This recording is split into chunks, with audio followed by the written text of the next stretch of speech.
You're watching, yes, the Yankees Entertainment and Sports Network.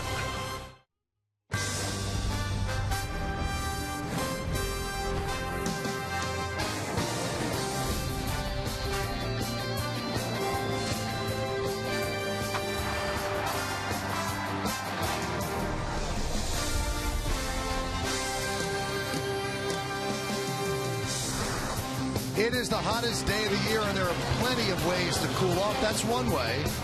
There's another, or you could just sit in front of your TV and watch some baseball. As today, Kia Motors presents the Wednesday game of the week. It's the New York Yankees against the Atlanta Braves in the rubber game of a 3-game set from Yankee Stadium in the Bronx, New York. Hello, everybody, and welcome to Yankees Baseball. Along with Ken Singleton, I'm Michael Kay. Well, it finally happened. The Yankees lost a game. Their 10-game winning streak was snapped. They lose 4-3 to the Braves, but Kenny, oh so close a couple of times. They had some chances in last night's ball game. You go to the 5th inning, the game was tied at 3. The Yankees had a chance to take the lead, but Jason Hayward with a strong throw cuts down Mark Teixeira. It remained tied. Yankees had a chance in the 7th, but Chipper Jones with a nice play throws out Curtis Granderson to the plate, and the Braves maintain a 4-3 lead. How'd they get it? They got into the 6th inning. Jason Hayward with a shot off Mark Teixeira. A single scores a run. The Braves, they win it 4-3 over the Yankees. Well, the Yankees try to start a new streak today. Let's look at today's New York Lottery pitching matchup. Tommy Hanson is going to go for the Braves, 7-4, 3.32. And for the Yankees, Phil Hughes, 7-5, 4.50 ERA. And Kenny, in the month of June, Phil Hughes has pitched as well as anybody in baseball. He certainly has. Let's go back to his last start. It was the opening game of the series in Washington. Phil Hughes is very strong. I like the way he finished this game off. He pitched the 4th, 5th, and 6th innings. In each one of those innings, he had 2 strikeouts. The bullpen took over from there. He had 22 swings and misses in the outing. That's the highest total of his career. Well, he won that game, and the Yankees have been winning a lot of interleague games. In fact, if you go back to the beginning of last year, they've been winning at a record rate. Why? Ken Singleton will tell us next when we return on Yes.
Division to play either the National League or play the Western or Central Division in American League.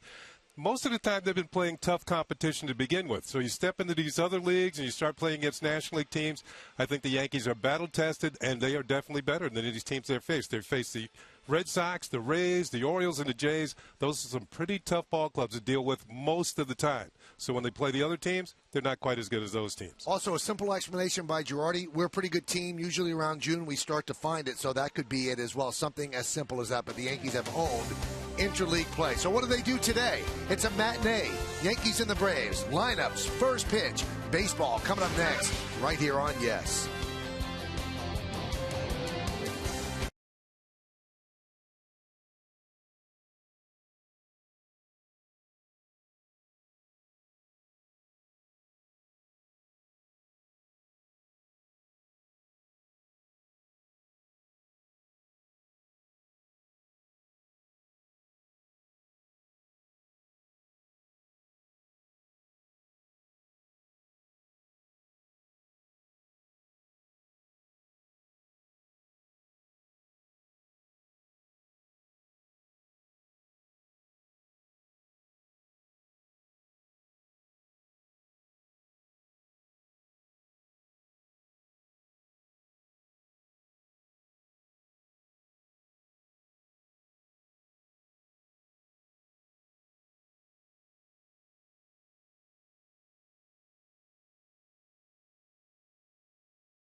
On Yes is brought to you in part by Dodge. Go to Dodge.com and check out our powerful lineup. By Blimpie, America's Sub Shop, and by the professionals at your Tri-State GMC dealer.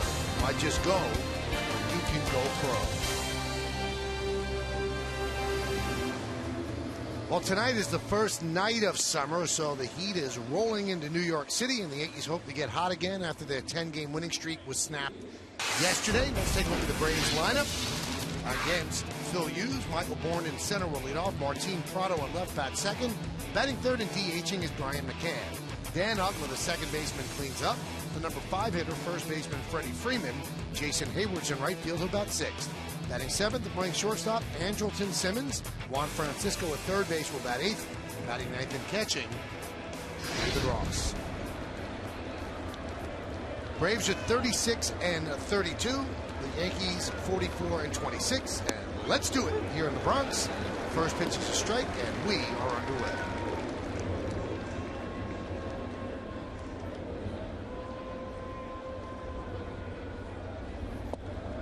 Pitch outside, 1-1.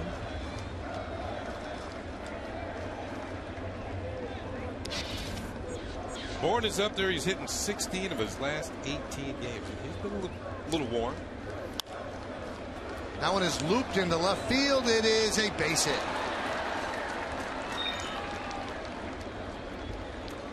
Let's check out the numbers on Phil Hughes this season. He has been coming on of late. He got off to a slow start, but you can see his record now, 7-5. His ERA has been dropping. More than a hit per inning. 72 strikeouts in 74 innings. Opponents batting .266. Let's check out the scouting report on Phil Hughes for this afternoon. He's 4-1 in interleague play in his career. He's had 23 strikeouts in his last 21 in the third innings pitch. And left-handed batters, well, that's going to go up a little bit as Bourne got a hit. But left-handed batters started the day hitting just .195 against Phil Hughes.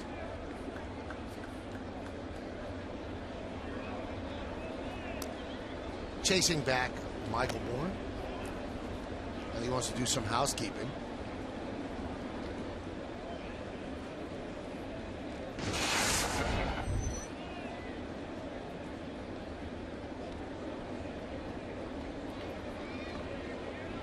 Prado 1 for 8 in the first 2 games. Ooh, look out.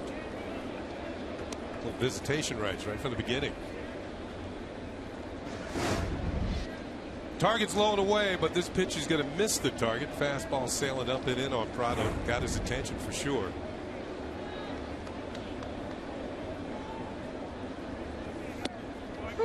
There's a strike. Count 1-1. The Yankees have done a pretty good job on Prado and also Bourne for that matter. This will be the 6th and final game of the home series. In the previous 5, Prado's gone just 6 for 22, and he and Bourne are both 300 hitters. Kind of held both of them down. I think that's one reason why the Yankees won 4 of the first 5. These are the two guys that make it happen at the top of the order for the Atlanta Braves.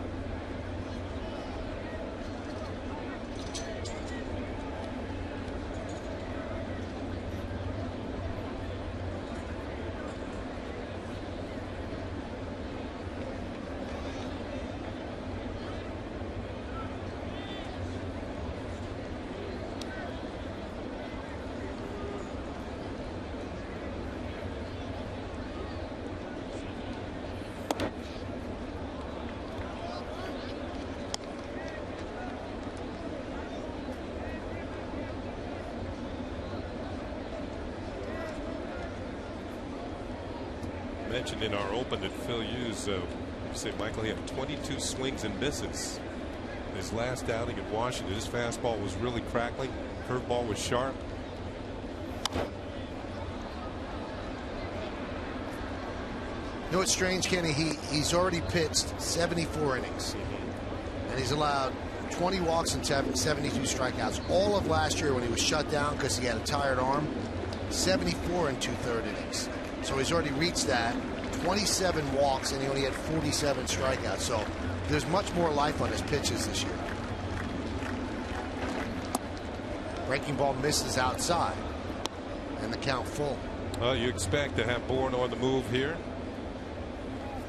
17 steals on the year, plus we've mentioned many times in these 5 previous games, he's got more stolen bases than anybody since 2006.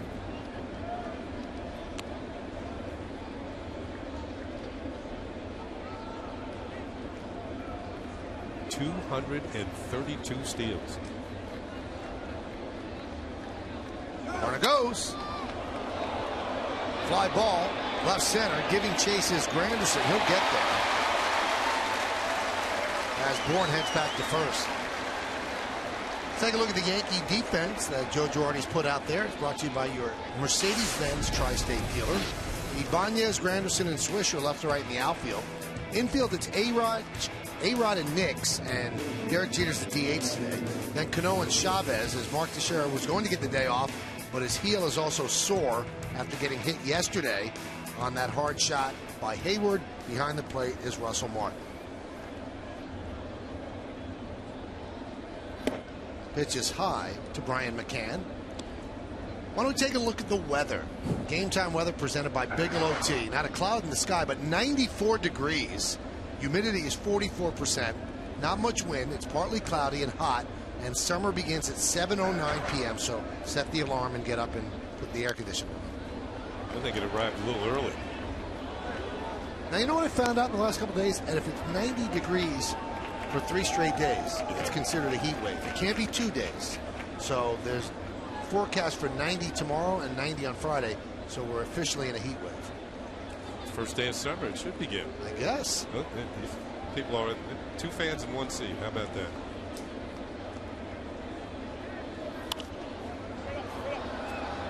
Popped up. And A-Rod makes the play for the second out.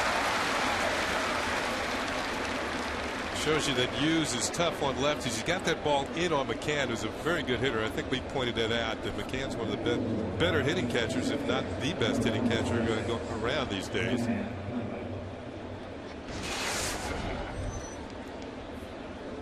You know, I saw that woman fanning herself, and I remember when I went to public school in the Bronx, PS 93. Yeah. It wasn't air conditioning. What?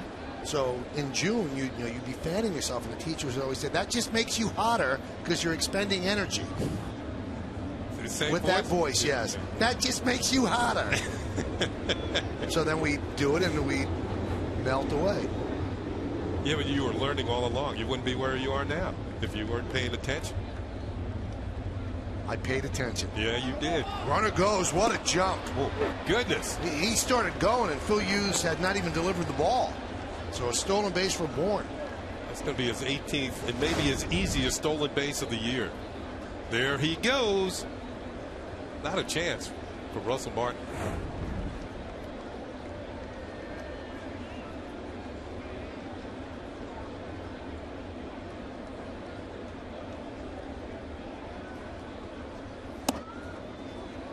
Yankees have done a very good job on Dan Uggla, the cleanup hitter for the Braves. This guy has played in every single game. He has started every game for the Braves this year, and that includes the ones against the Yankees, of course. He's 2 for 18 in the 5 games with 8 strikeouts.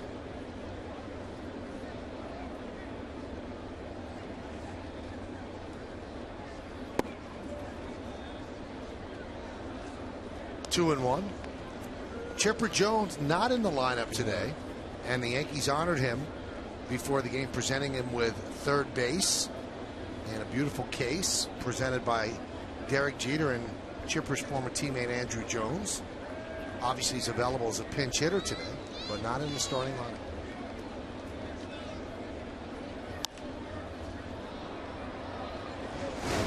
Here's a quick look at that ceremony. The Yankees gave him a little standing O in front of their dugout. Andrew Jones, of course, a former longtime teammate of Chipper Jones in Atlanta. Nice move by the Yankees, giving him third base. I'm a Chipper Jones fan.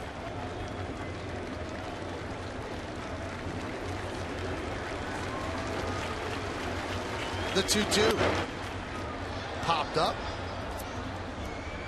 Russell Martin runs out of room. And that brings us to today's MetLife stat of the game. Derek Jeter, Chipper Jones, and Todd Helton are the only Major League Baseball players who have played 2,000 or more games for their current teams.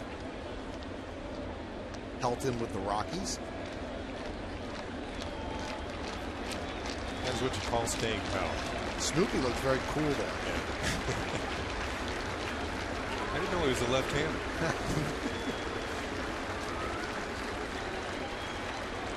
The 2-2. Line drive, a base hit to left field. Bourne will score easily. It's an RBI single for Uggla. And the Braves are on the board. They're up 1-0. Not to say that Phil Hughes would have held Bourne at first base anyway. I mean, he can steal a bag on anybody, but he certainly didn't help himself, but not even giving Russell Martin a chance. There's a base hit.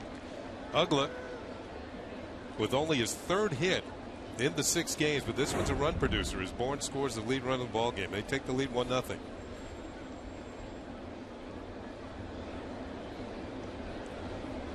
Here's Freddie Freeman. Hammered into right center field. Giving chase is Granderson. He won't get there. See ya. A 2-run home run into the Yankee bullpen. And just like that, the Braves lead 3-0.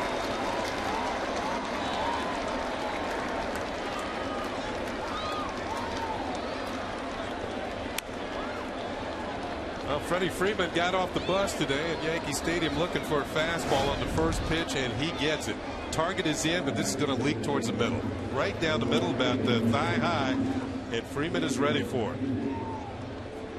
Last night was his first game back after missing 5 days with a hand injury. It appears that hand is well healed. So 3-0 here in the first. And here's Jason Hayward. And a strike. Hayward with a 6-game hitting streak. 8 for 21. And he hits a fly ball to right center. Drifting over is Granderson, and he'll make the play. But not before the Braves scored 3 runs on 3 hits. Nobody left. Braves 3, and the New York Yankees come to bat.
Presented by Lexus. The captain, the DH, Derek Jeter, leads off. Batting second, playing center, Curtis Granderson. Alex Rodriguez at third base will hit third. Cleaning up, second baseman Robinson Cano. Nick Swisher's in right field. He'll bat fifth. Batting sixth, playing left field, Raul Ibanez. The number 7 hitter, first baseman Eric Chavez. Russell Martin will catch. He'll bat eighth, and batting ninth and playing shortstop, Jason Nix. 6'6" Tommy Hanson on the mound for the Atlanta Braves to close out this 3-game series. He's 1-0 in his career against the New York Yankees, and you can see he's got himself a pretty good record. Only 77 hits and 81 in the third inning. His opponent's hitting .253, and all the other numbers. Let's check out the scouting report on 25-year-old Tommy Hanson. He is the lead winner for the Braves this year with the 7 victories. He's given up 10 home runs this year. Only one right-handed batter's hit a homer often. At least it's a brand name. Jose Bautista got him. And it's a 2-run limit. In 8 of his last 9 starts, he's given up 2 runs or less. He's been very steady for the Braves when it comes his turn. Well, Derek Jeter will start it off. Derek had his 9-game hitting streak snapped last night with an 0 for 3, but he did walk twice. He has 89 hits on the season. That's tops in the American League. That one's driven out to right center field. Gibby Chase Hayward on the track at the wall. See ya! A leadoff home run for the captain. Yankees on the board. It's 3-1 Braves.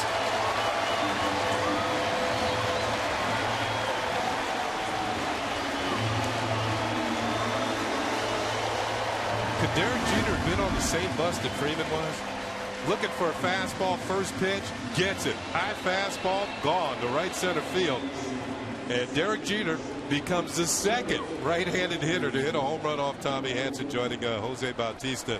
And the Yankees, just like that, are on the board. Didn't Derek hit a home run the first pitch in Detroit off Justin Verlander? Think so. That's it. Certainly did. Curtis Granderson takes high. So the 7th home run for Jeter. 25th ribby, his 90th hit of the year.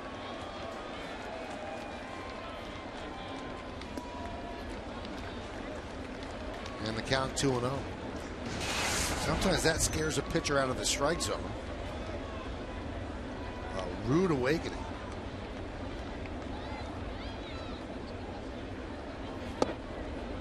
Now 3-0.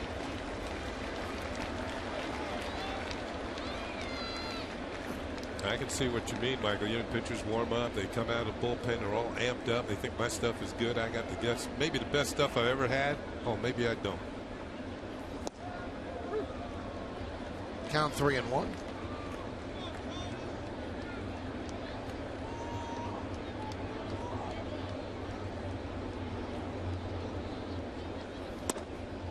Now 3-2. You know, last night we noticed with Tim Hudson on the mound, the Braves veteran right-hander, he threw a lot of breaking balls to Curtis Granderson. A lot of sliders.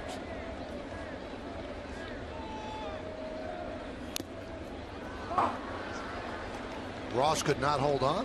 Count still 3-2.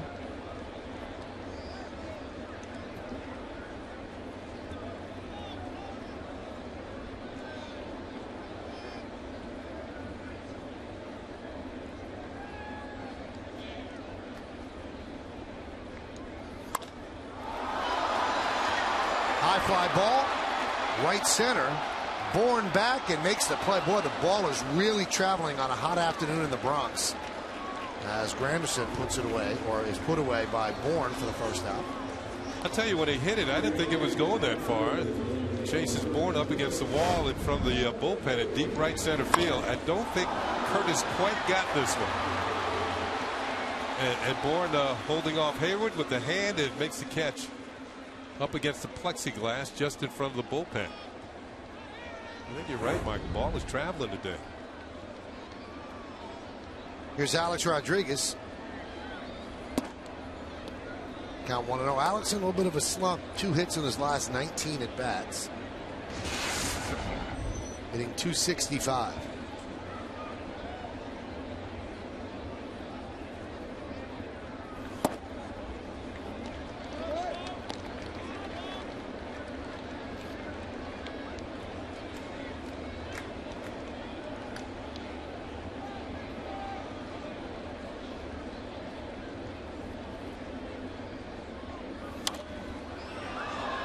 about that. Atlanta starters have been great. In the month of June, they have a 2.78 ERA. That's third best in the major leagues. One of the first two teams, they play within 10 miles of each other. The Yankees starters have the best ERA in June at 2.15, and then the Mets are second at 2.27. And then Atlanta third at 2.78, about a half a run more. Count 3-1.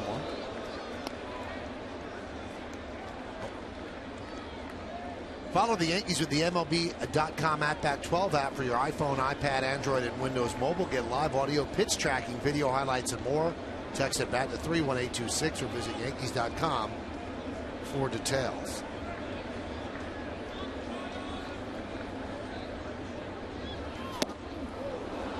One with a breaking ball on 3-1.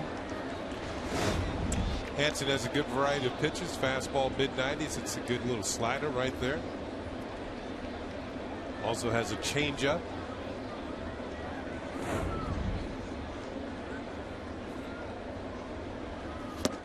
And he strikes out A-Rod. Came right back with it. Let's check out the Braves defense. Brought to you by your Mercedes-Benz Tri-State dealer. Prado, Bourne, and Hayward left to right in the outfield.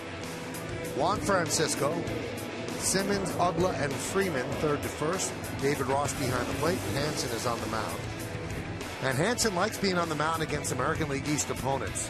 How much so?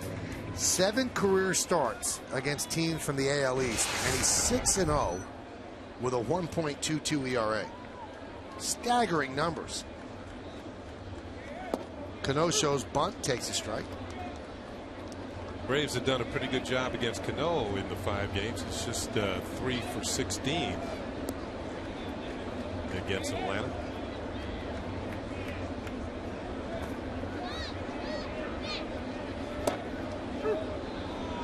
Count 0-2.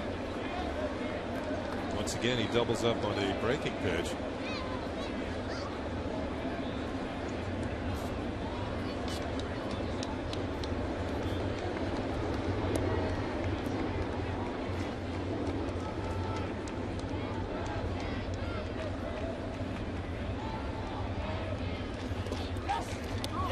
Check swing. They say he went around. Cano can't believe it. He's tagged out by Ross. And that will do it. So Jerry Davis said, you don't even check, Cano's asking him. Jerry Davis said, I didn't have to. You went around. Nobody had to check for Derek Jeter's baseball. It was in the seats. He led off the bottom of the first with a home run. 3-1 Braves.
Right, take a look at this check swing that was called a go-around.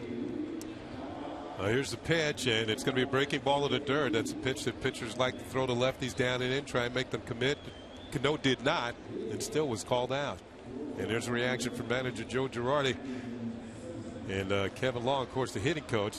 They got the back of their star second baseman. That was just a dreadful call. He didn't even come close to going around. Here's Simmons against Hughes, and the breaking ball is high, 1-0. And the thing that Cano was most angry about wasn't that it was called, is that you didn't check with the third base umpire. And our colleague, Paul O'Neill, has always said there's no way you could watch the baseball and also see the swing if you're the home plate umpire. He said you have to check with the base umpires all the time, in Paul's opinion. There's a strike. Let's check out the Home Depot hitters scouting report on Andrelton Simmons. Nobody has had more hits than this 22-year-old shortstop in this 5-game series with the Braves down in Atlanta here at Yankee Stadium. 7 hits. Of course, when you play shortstop, they want you out there for defense. Jason Nix fields. One away. And Simmons has made just 1 error in his first 16 Major League games. He's been very impressive. Strong arm, good speed. He's shown all the tools that you need to be a good Major League shortstop. And last year he was playing A-ball in the Carolina League. That's how much the Braves think of him. And he led the league in hitting with a .311 batting average. So now playing shortstop for the Atlanta Braves.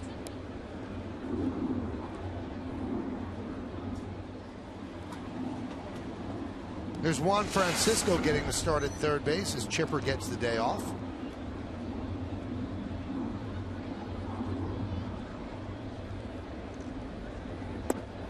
Breaking ball strike.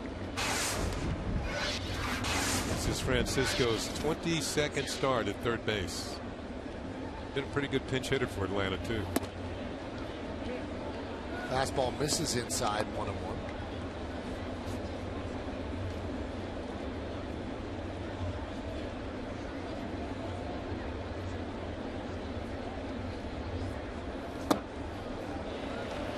Off speed pitch and the count 1-2. The Braves have 1 pinch hit home run this year, and Francisco hasn't.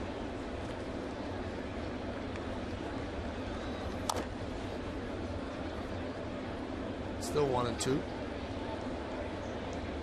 Yeah, Michael, you mentioned in last night's game, or maybe it was the previous night here against Atlanta, how aggressive their hitters are, and they don't waste much time in swinging the bats when they get into the box. And I think that's helped the Yankees starters the last couple of nights, keeping their pitch counts down. And Sabathia with the complete game Corona last night went 7 innings. The Yankee starters have a streak going, Kenny. They've gone 6 or more innings in 19 straight games. And you might say, well, is that a big deal? Yeah, it's a big enough deal that they haven't done it since 1981. And the last time they did it 20 straight games was back in 1970. You do the math, that's 42 seasons ago.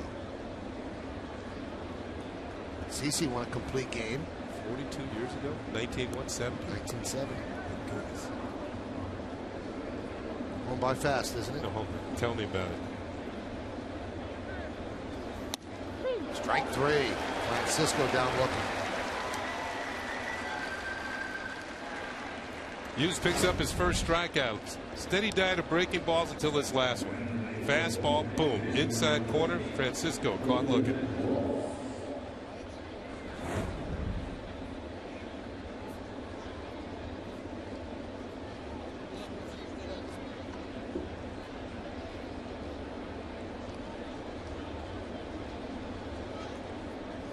Here's Ross. Backup catcher hitting .267.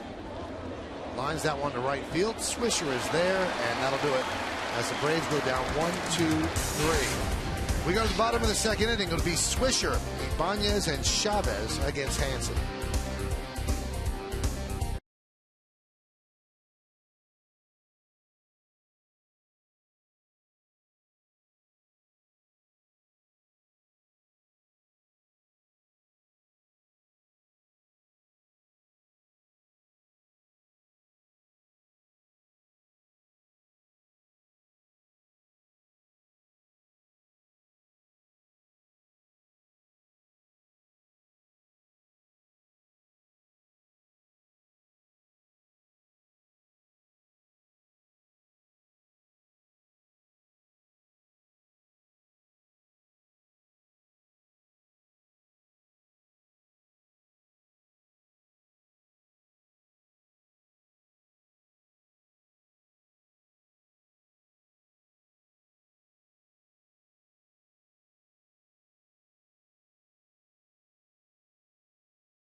Today's question is, which of Chipper Jones' career accomplishments stands out most?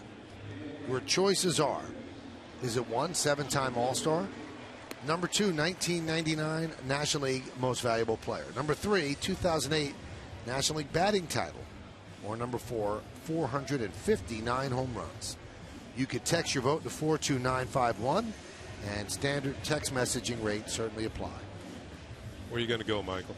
I say the home runs. That's pretty good, but, I'm thinking the MVP because that means there was nobody better than you in the league that year. You know why I go with the home runs, though? Yeah. There have only been two switch hitters better than him in the history of the game. That's true. Mantle and Murray. Here's Nick Swisher.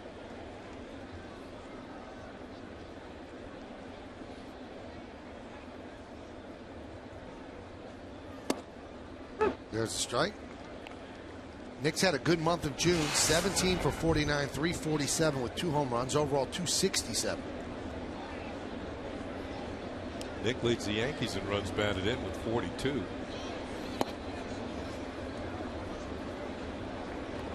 And he's missed a few games with injuries this year.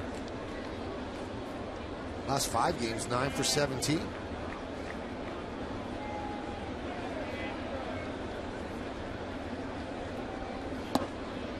Speaking of hot, the Yankees have been one of the hottest teams in the game. They've won 15 of 18, 20 of 25, and since May 6th, they're 27-13 over a 40-game span. And in the month of June, 14-3.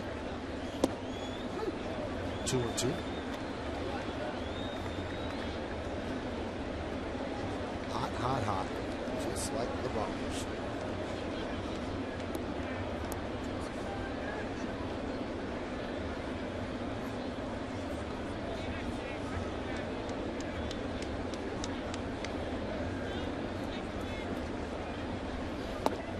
Off speed, you can see Swisher double clutched and the count 3-2.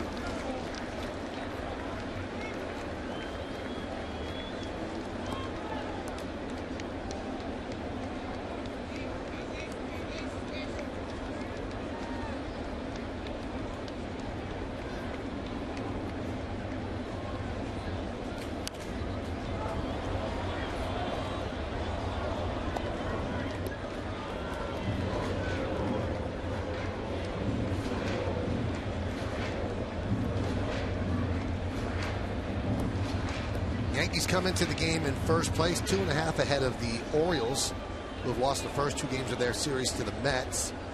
3 over Tampa Bay, 6.5 over Toronto, and 7 over the last place Red Sox. Swisher is making Tommy Hanson work. He's thrown all these pitches this inning so far and hadn't gotten an out. First man is still in the box, and I think that's one of the underrated things about Nick Swisher. He runs deep counts, and that's why he's very valuable to a lineup.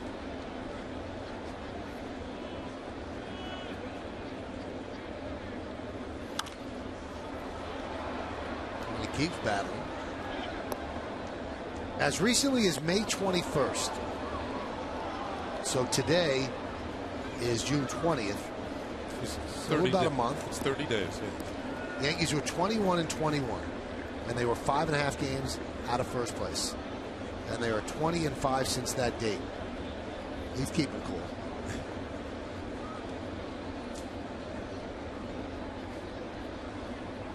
Three-2. Strike 3. Swisher down looking. 3 strikeouts in a row for Hanson. Here are the standings today. Orioles are hanging tough. You got to give them credit. Everybody keeps expecting them to come down to earth. They don't want to. 2.5 back, 10 games over. Then the Rays 3 back. Hellickson just went on the DL with a weak shoulder. Blue Jays 6.5 out, and the Red Sox 7 back. Yeah, the Rays called up young right-hander Chris Archer, who they got in the Matt Garza deal from the Chicago Cubs. So he's going to be pressed into action.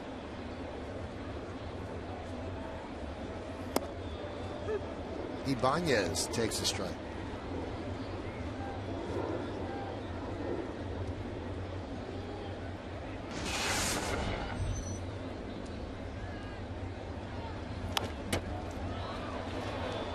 That's a foul ball.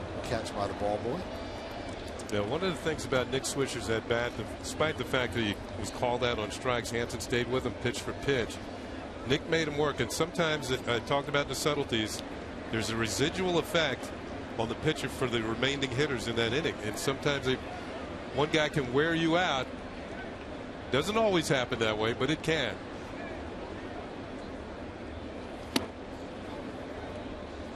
You know, as for Hansen, he's become such a good player, and what a testament to the player development department of the Braves and also scouting. He was drafted in the 22nd round in the 2005 draft.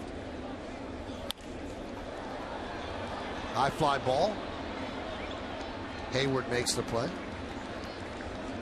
Come out to Yankee Stadium on Tuesday, June 26th for a special giveaway when the Yankees take on the Indians.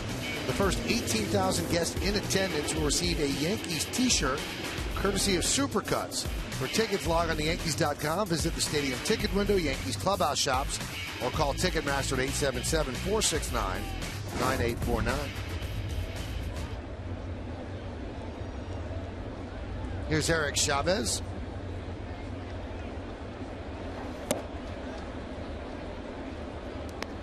Count 1-0.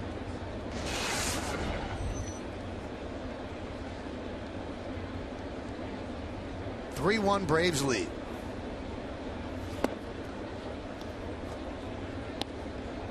Braves runs. Bourne with a single. 2 outs later, after Bourne stole second, Dan Uggla singled to left field to drive him home, and then Freddie Freeman with a 2-run home run. That made it 3-0. And Derek Jeter answered with a leadoff home run in the bottom of the inning, and it's 3-1. That's where we stand. You know, Michael, you were talking about Hansen being drafted in the 22nd round. If I'm not mistaken, he was all set to go to Arizona State and pitch for the Sun Devils, and the Braves, drafted him in a later round, and he got much more money than he should have for that later round. And now that's something that can't happen because the draft, you're slotted as to what type of money you're going to get according to the round you're drafted.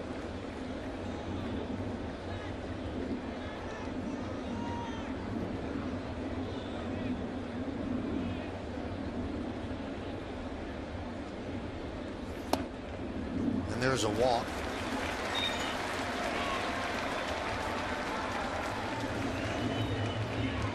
On his last start, Hansen had a career high 6 base on balls. Been talking to Joe Simpson, one of the Braves broadcasters. He mentioned the fact that the home plate umpire that night was Darryl Cousins, and Darryl had a strike zone the size of a postage stamp. And Hansen could not mail it in. Yeah. So there was Joe Simpson. We gave Don Sutton airtime the other night, so it's only fair.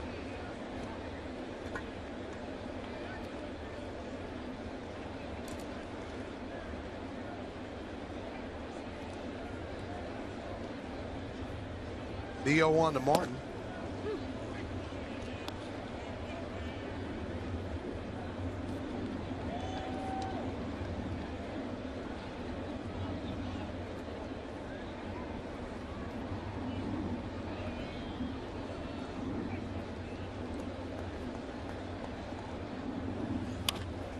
Hammered down the left field line. It's a base hit. Prado will play it off the wall. Chavez rounds third. He'll stop right there. And Martin has a double to put runners on second and third and 2 outs.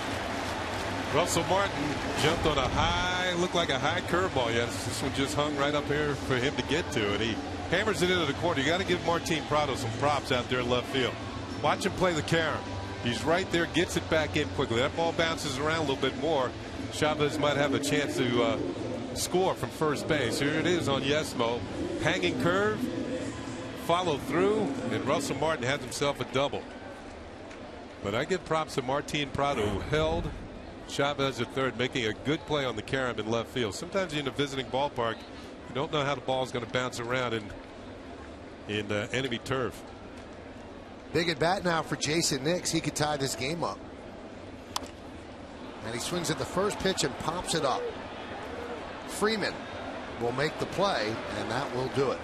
No runs to hit, no errors, and 2 men left on base. We've played 2. It's 3-1 Braves. Top of the Braves order coming up against Hughes.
It's the Wednesday game of the week, brought to you in part by Kia Motors. To learn more, visit kia.com.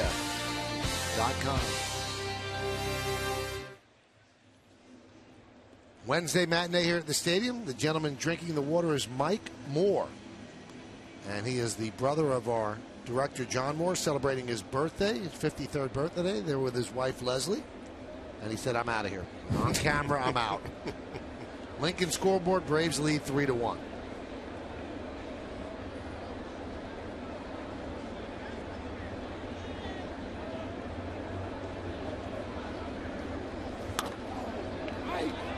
Warren pops it up.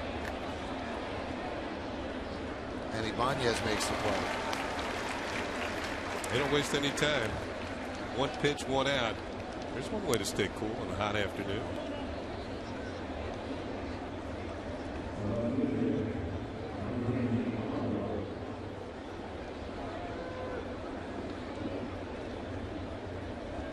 All kinds of ways to beat the heat. You know, if you do come to the ballpark and it's hot, there are a lot of cooling stations around Yankee Stadium, so you should look into that if you're going to be here on a hot day, because they have them all around the ballpark. There's a strike to Prado.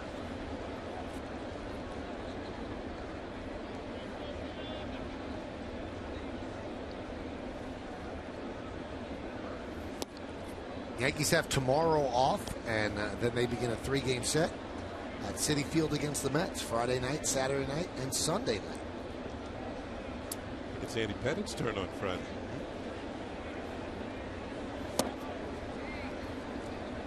It'll be Pettit against Jonathan Neese. Then Saturday, Nova against Chris Young. And then Sunday, on national TV, CC Sabathia against R.A. Dickey. Drilled deep to left field.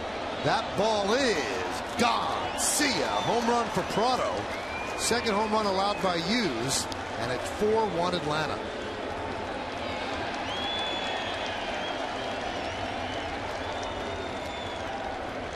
Well, Prado hit the ball well his first time up, and it was run down by Granderson, but only a fan's going to get this one. Up and in, and he turns. Spins on it. And runs it into the lower deck in left field for his 5th home run of the season. Martin Prado. He and Bourne at the top of the order, both 300 hitters. Ryan McCann swings at an off-speed pitch.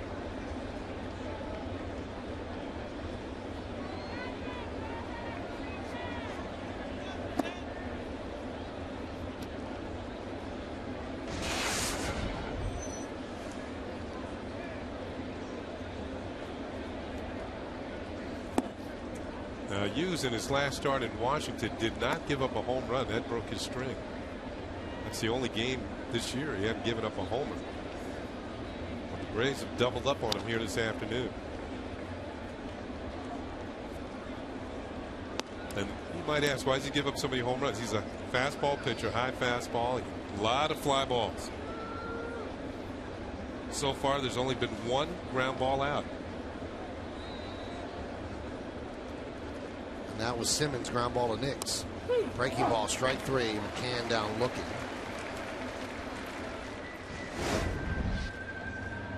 Here's a look. You see Russell Martin wants the ball down, and he gets a knee-high. Good pitch, outside corner.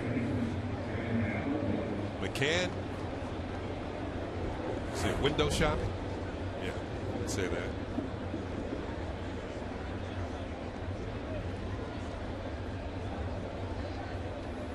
Here's Ugla with an RBI single in the first inning.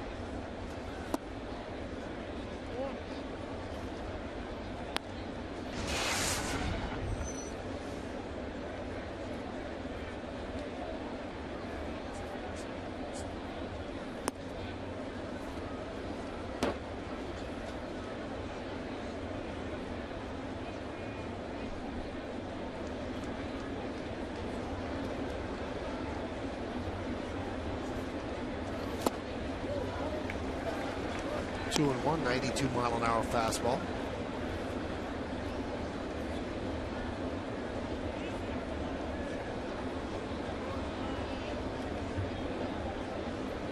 Once again, that unusual lineup makeup for both teams. The second baseman batting fourth for both teams. Also, Kenny, times have changed. Do you remember second baseman with arms like that? Like Popeye.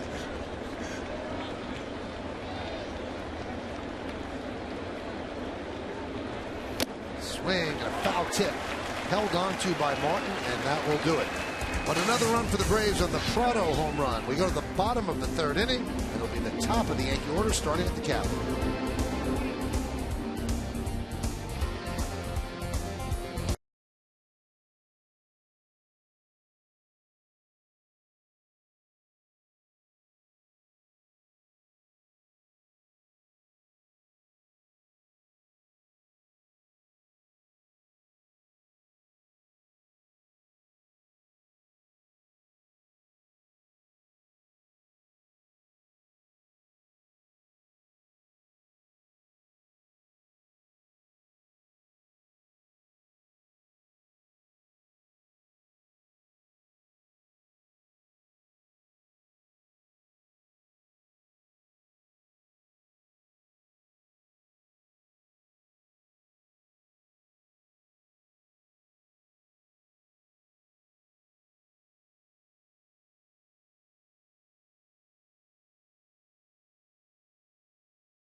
You can watch live Yes Network Yankee games on your PCs or laptops with Verizon Fios.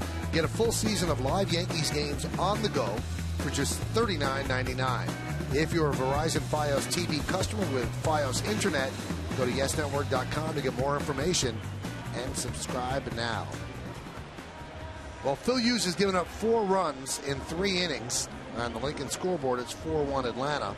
And that matches his entire run total allowed over his previous 3 starts. And that's the Tigers, the Mets, and the Nationals.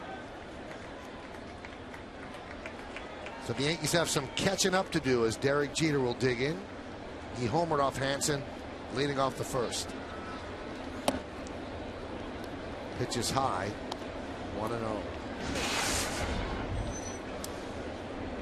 With that home run, Derek eclipsed the total that he had all of last year.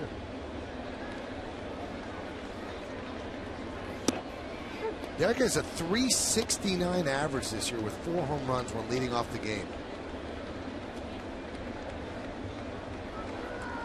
And he is the all-time home run hitter leading off games in Yankee history. But remember, Ricky Henderson was only here 5 years, but Derek leads him 28-24. Ricky's the all-time leader in that category. Ricky had 81 career leadoff home runs.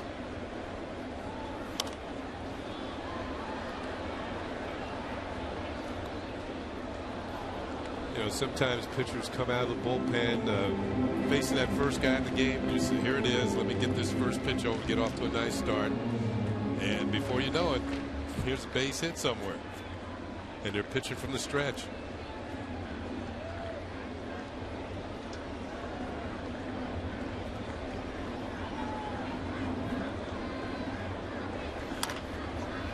Grounded to third. Francisco gets Jeter hustling down the line.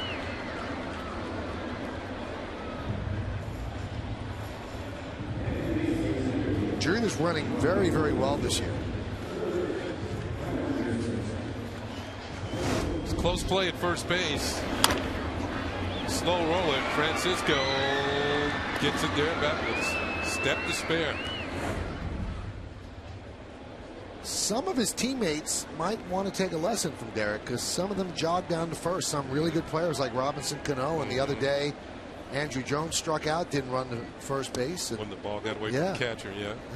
Derek runs hard all the time, and he's going to be 38 this year. He runs hard all the time. Remember what Frank Howard used to say, former Yankee coach.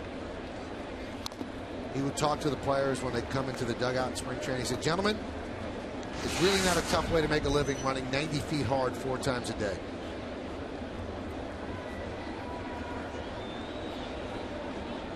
But I think when the captain of the team sets the tone, you would think most of the guys would fall into line and foul. You would hope.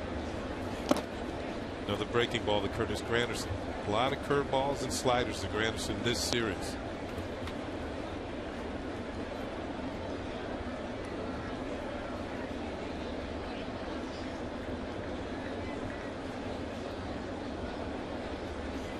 Early in the season, Granderson was hitting most of his home runs here at Yankee Stadium. He hit 10 of his first 11 right here in the Bronx.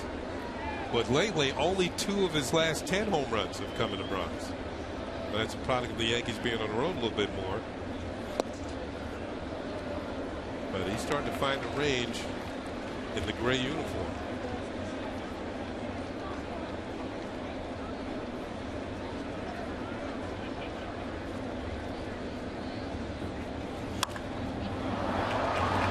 Fly ball center field. Bourne battling the sun. Puts it away for the second out. One thing I noticed the difference between Bourne and Granderson in the way they go about playing center field. Bourne plays much deeper. On high fly balls like that last one that Bourne just caught, he was just about there to begin with. You only had to go back maybe about 10-15 feet. But Granderson plays shallow. And you notice he'll make more of the running catches where he has to get underneath the ball. Here's Bourne in center. He plays much deeper than Granderson does. Goes back. He's there and makes the catch. You see Granderson more making the more running catch on the run. Alex Rodriguez grounds one to Francisco. Nice play to the glove side, and that will do it. As Hanson works a 1-2-3 third. We'll go to the 4th. Freeman will lead off.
qualifying quiz. This is Chipper Jones' 19th season with the Braves. What 4 players spent 20 or more years playing for the Braves franchise? We'll find that out in the bottom of the inning.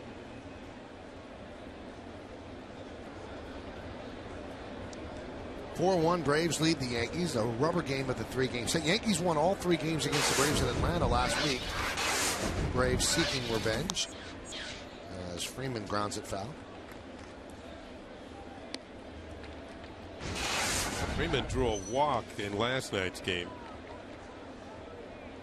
And that was his first walk in 71 straight plate appearances. So there's a reason why he swings at the first pitch.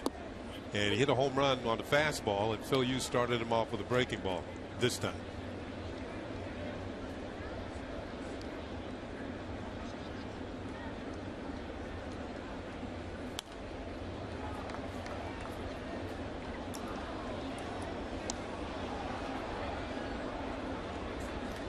And I think that's a prime example of what we talked about, the Yankee pitchers keeping their pitch count down.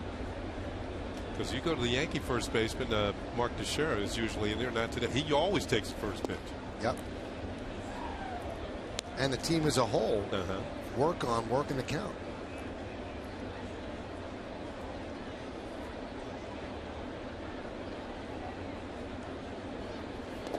And in a way, Michael, I think it's a product of National League ball, because they have to make things happen. You get to the bottom of the National League orders, you have that embedded out with the pitcher, unless he's helping himself out with a bunt, maybe an occasional hit. So that those are at least 3 innings in a game where you got the pitcher coming up. So the other guys have to make something happen when it's their turns. I'm wondering, Kenny, that when you're facing a team that swings at the first pitch a lot, is it better to have a guy with great control on the mound or a guy who's wild? I think, that's a good point. Whether they might be chasing pitches. I think it's always better to have a guy with good control. That means he can use various pitches to get it over the plate. Maybe just off the corner or something like that. Yeah, get ahead on counts. And that's a very good point. These guys might be able to chase some pitches in the dirt. They would help a pitcher that's a little bit wild. Here's a ground ball to first. Chavez is there. 1 away. Hey, there's a shot of the Mohegan Sun Sports Bar. It's cool in there today. That's why the place is jammed, situated in center field. The Mohegan Sun Sports Bar is a great place to gather and enjoy the game.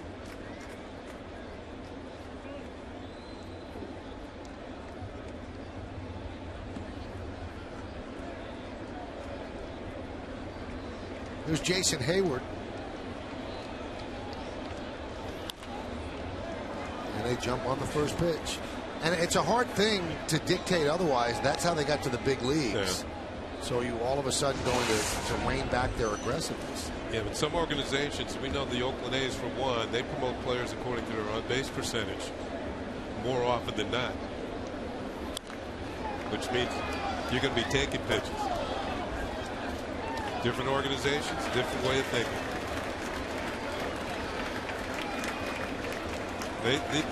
The Braves are going to jump on the first thing smoking. That first fastball.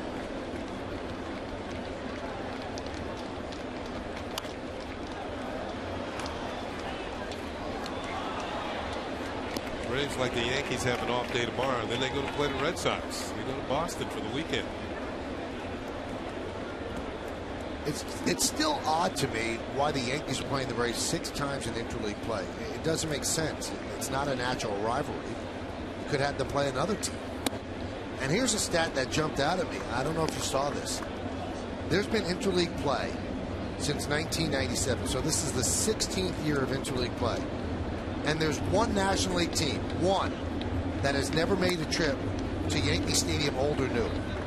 And it's the one team that you would think would be a perfect team to have in interleague play come in to play the Yankees. The LA Dodgers have never been to Yankee Stadium. How do you explain that? In 16 years, it never worked out once. So there doesn't seem to be rhyme or reason to interleague scheduling.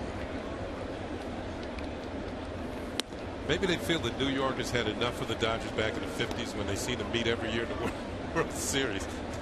And the Dodgers were in Brooklyn at the time. But I understand your point, because to me, that's a historic rivalry. Hammered deep to right field. That ball is gone. Off the facing of the second deck. A home run for Hayward. The third home run allowed by Phil Hughes today. And it's 5-1 Braves.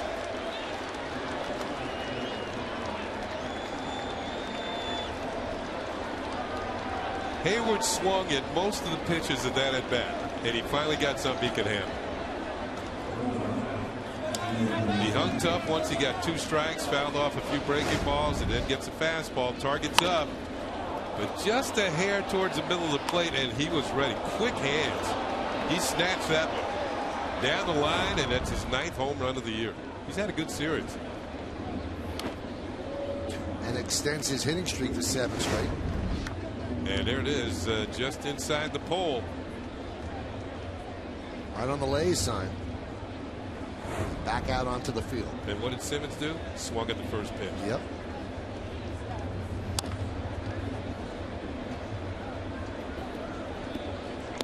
The hitting coach is Greg Walker, longtime hitting coach with the Chicago White Sox.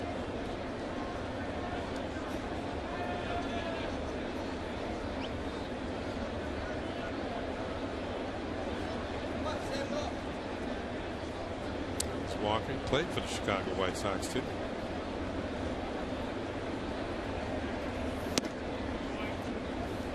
So it's 5-1 Braves over the Yankees. We're in the top of the 4th inning.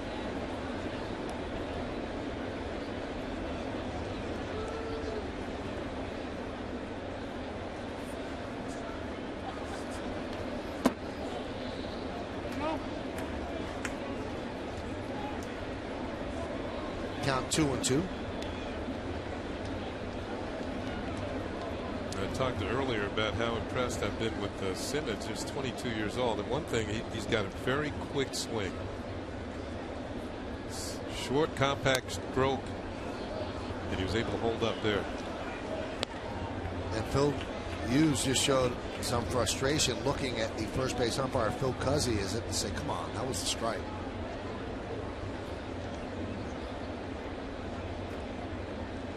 Quite a comparison, previous 3 starts and today.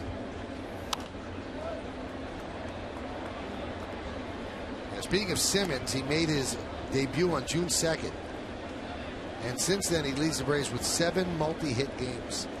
5 of them in the last 7 games.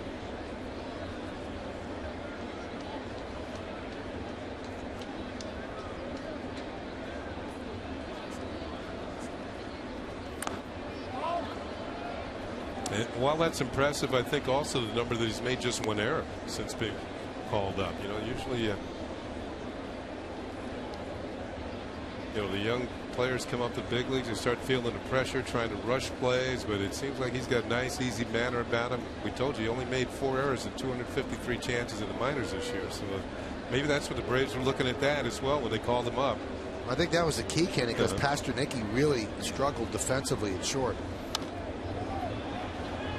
And Pasternicki made the team out of spring training, and I think at the time though Simmons was injured and didn't get much of a shot because of that, but Pasternicki, as you said, struggled.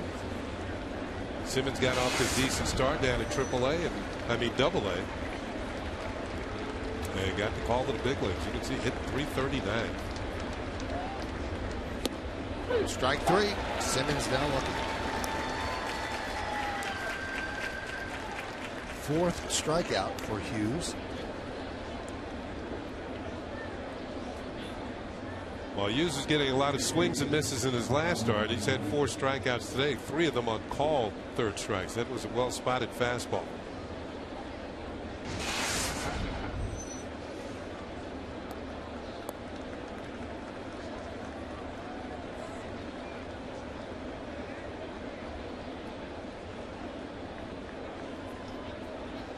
Juan Francisco breaks the trend and takes a pitch.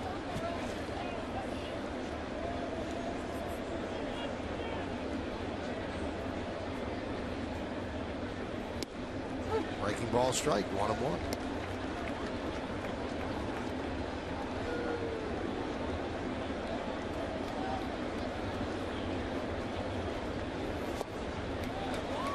Dials up the fastball at 93 miles an hour, 1-2. Braves got Francisco from Cincinnati for bench strength. He does have some power. Had him played perfectly. A-Rod fields and fires across the diamond. That'll do it. But a home run by Hayward, the third allowed by Hughes. Most he's given up in a game this year. This one right down the line and off the Lays side. 5-1 as we go to the bottom of the fourth.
Quit line quiz. The question: this is Chipper Jones' 19th season with the Braves. What 4 players spent 20 or more years playing for the Braves franchise? Well, you always got to start with Hank Aaron. That's one. Maybe Phil Niekro, Warren Spahn, John Smoltz. John Smoltz. Wow. Good job. There's a sign of summer. The kids from the camp with the same T-shirts on, and usually see those sections sprinkled around the stadium. Those kids are up in the right field upper deck. Those are a tough day for the counselors, though.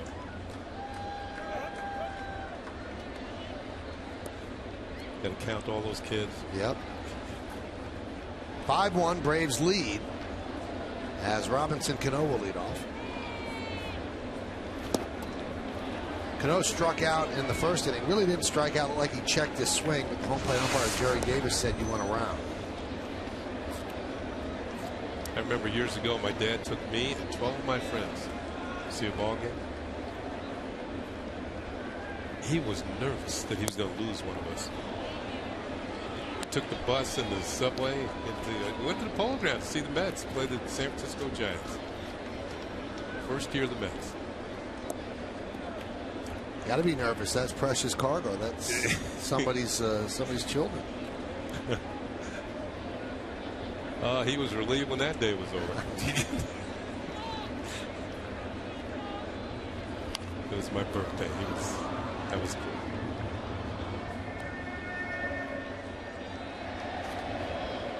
Where's George? Where's Arnold? Where's Joey?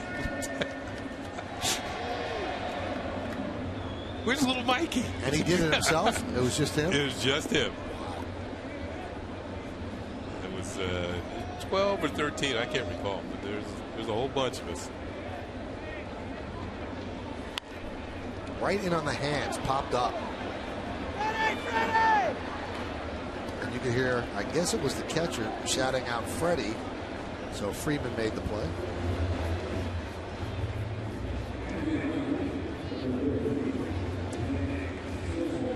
David Ross getting the start today for the Braves.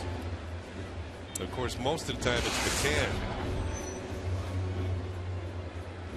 The Braves have a pretty good record when Ross is in there, though. He's a solid backup catcher.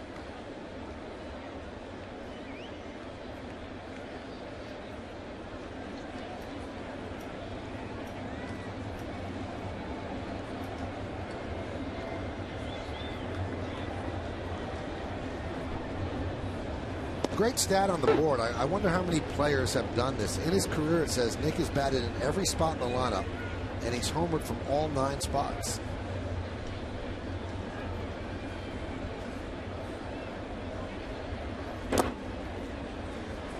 I bet you there aren't that many. No, I bet there aren't that many either. And I think it's because Nick Swisher gives Joe Girardi lineup maneuverability. Number one, he's a switch hitter. And we've seen him more in the second spot sometimes against left-handed starters. High drive, center field, borne back. And he'll make the play in front of the warning track for the second out.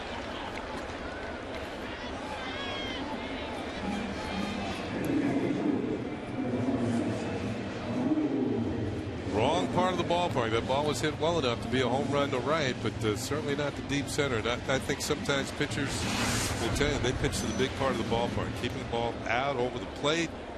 Go ahead, hit it as far as you want to center. That guy out there makes pretty good money running down fly balls. Here's Ibanez, 1 for his last 19.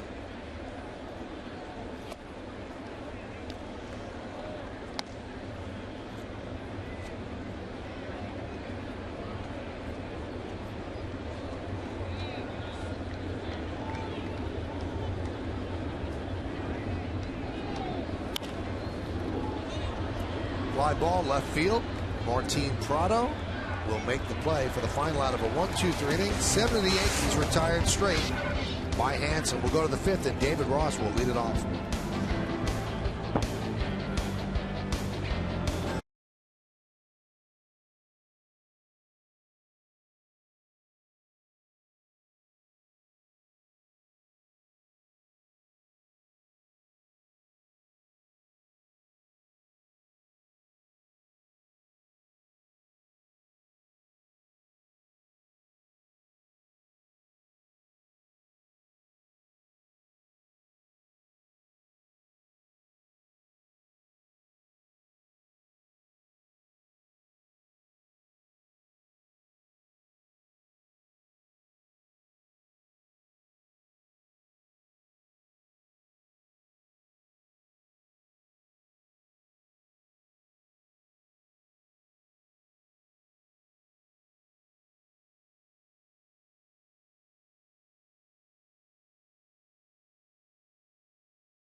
Thank you, Bob and Jack. On the Kia scoreboard, it is 5-1 Atlanta as we go to the top of the 5th. And although Phil Hughes has pitched well of late, as the guys just detailed, the home runs are a bugaboo for him, and you've got to keep the ball in the park. And there's only one start this year that he's kept the ball in the park. David Ross with a breaking ball strike. He's now allowed 18 home runs, tying him with Santana and Tommy Hunter of the Orioles for 18 for #1 in the American League.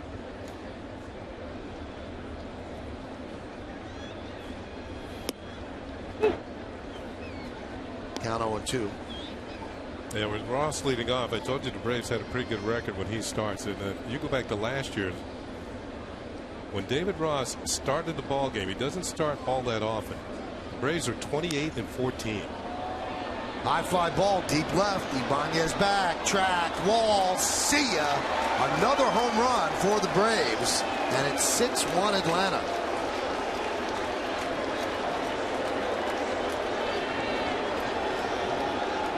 Well, Michael, you said the ball was flying today. And that's usually the case with the heat of the summer. Baseballs have a tendency to leave the ballparks with more frequency throughout the major leagues. And the Braves are welcoming the first day of summer.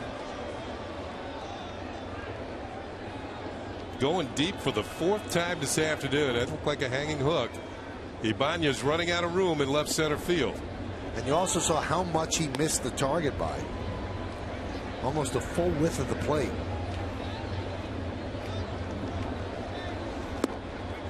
There's a strike to Bourne, 1-1. Ibanez gets the last look before it becomes a souvenir.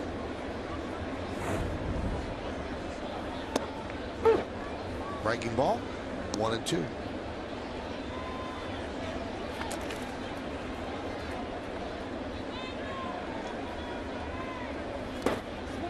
And he strikes him out for the first out of the 5th. So the 4 home runs allowed, a new career high by Hughes, and that's all he's going to give up, as Joe Girardi is going to remove Hughes from the game.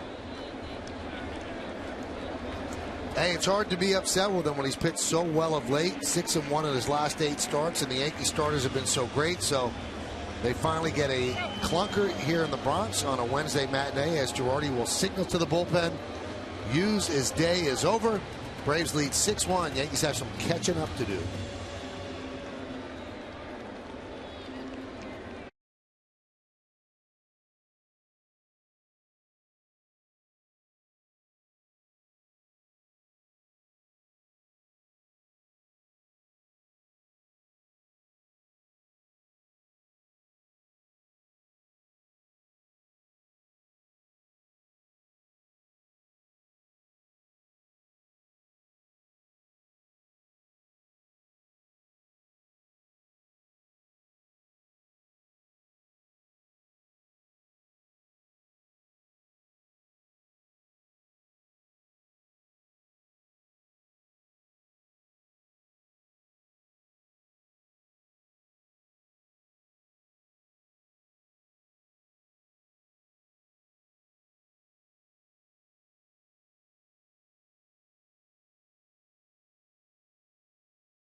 Behind the scenes look at the record-breaking Dodgers deal from both sides of the transaction, plus an evaluation of the most valuable minor league baseball teams. It's a new Forbes Sports Money tonight at 10, only on Yes. Well, Joe Girardi has to make the call to the bullpen. He hasn't done that this early in a while, and it's brought to you by AT&T. In fact, 19 games of his starters giving him at least 6+, but not today with Hughes. You know, when you look at the numbers on Hughes, 6 runs on 6 hits, but 4 of the hits were home runs. That kind of tells me that when he hit his spots, he was getting people out, but when he didn't, the ball was flying out. In other words, when he missed his spots, it really pitches that were just able to be hit out of the ballpark. 4 home runs out of the 6 hits.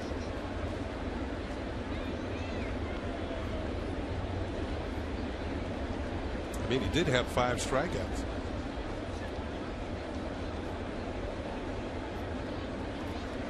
Here's Prado against Cody Epley. And there's a strike.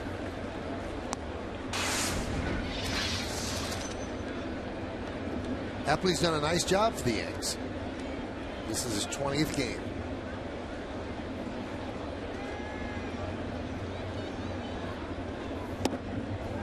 Two quick strikes.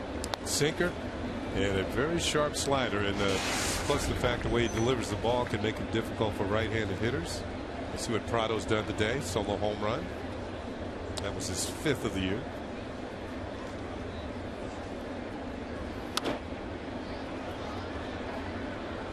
Fly ball, Nick Swisher will put it away for the second out.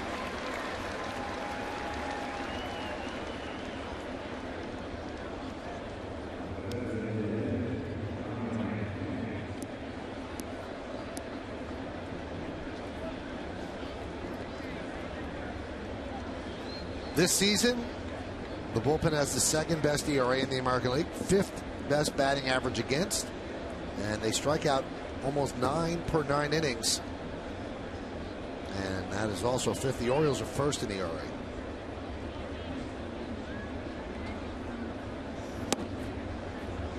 Count 1-0.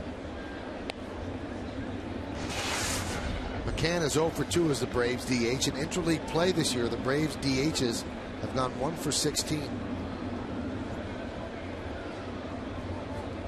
Might have been better off letting the pitchers hit. They would not have been much worse than 1 for 16. I guarantee you. And we talked about McCann being one of the best. Was it Clay Rapata's up in the bullpen? Mike Harkey, the pitching coach. Told you, McCann, one of the better hitting catchers. In fact, the last 7 years, he's had more runs batted in than any other catcher. And by far, he's got 534. The next catcher on the list is Joe Mauer, who's missed time with injuries. But the third on the list might surprise you. Okay. Oh, you want me to surprise you? Yes. Okay, Russell Martin, third of all catchers. That's surprising. So we got 2 of the top 3 in the ballpark today.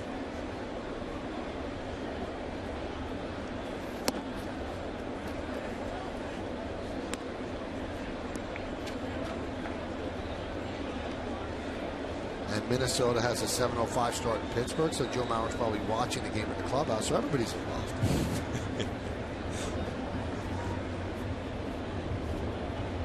3-1. 3-2.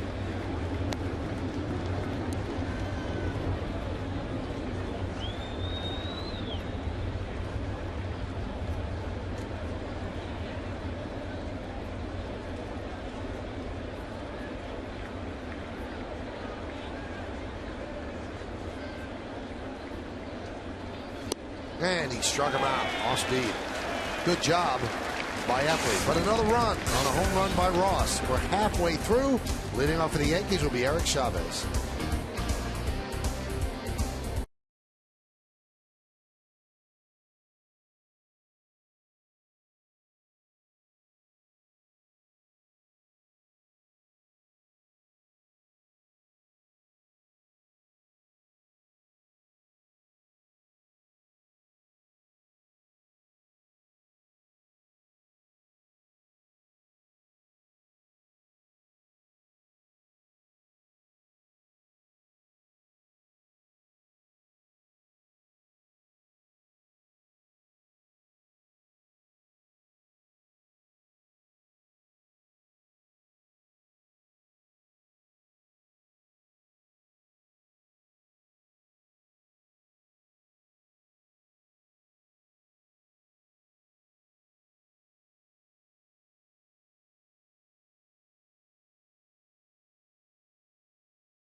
Coverage starting Friday at 6 with Audi batting practice today in the Tri-State Ford pregame.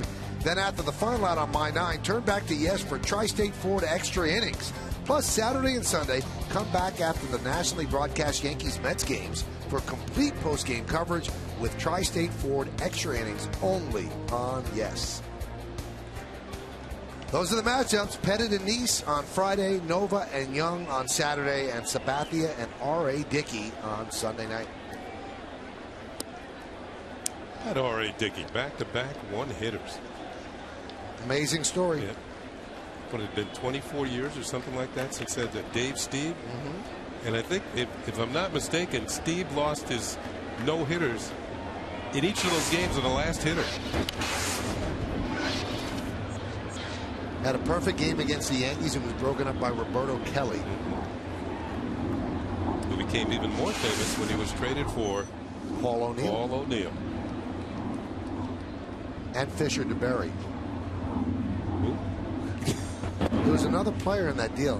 Now, Fisher DeBerry was the dad. Going which way? I think there was another player. Well, that's a good way to cool off.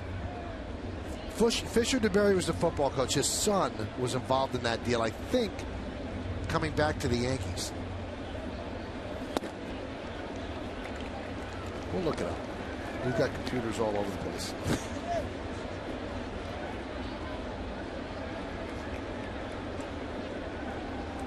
Meanwhile, the Yankees only have 2 hits, a leadoff homer by Jeter and a double by Russell Martin.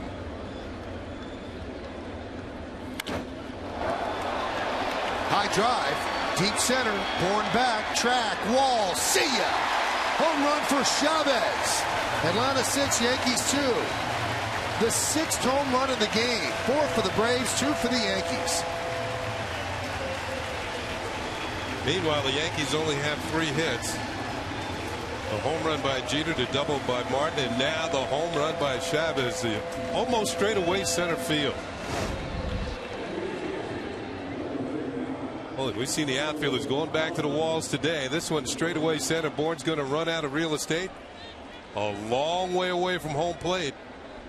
And Chavez's 4th home run of the year.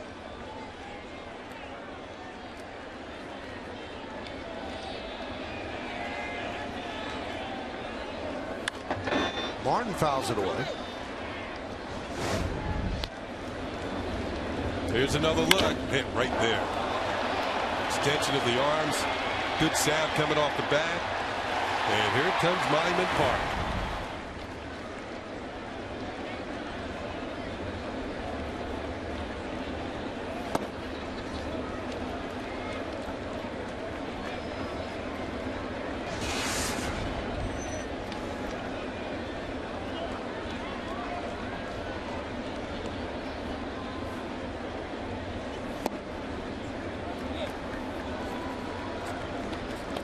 The young man's name was Joe DeBerry, Fisher DeBerry's son, and he did come to the Yankee organization in the O'Neill part of the deal. I think O'Neill made a little bit more of an impact. O'Neill's still doing it, making an impact. I think he's going to be back in the air next weekend. It's a long break. Where's he going to be? With I think the White Sox. White Sox games. Well rested. He is well rested. Well, you know what? His son got married. Yeah, congratulations.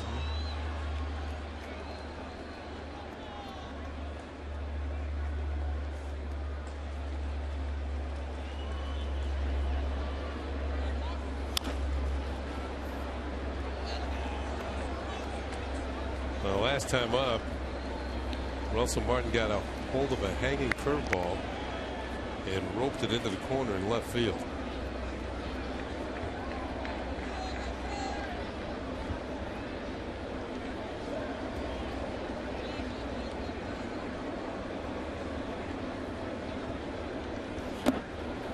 And he works a walk. So the Yankees trying to rally here in the 5th inning.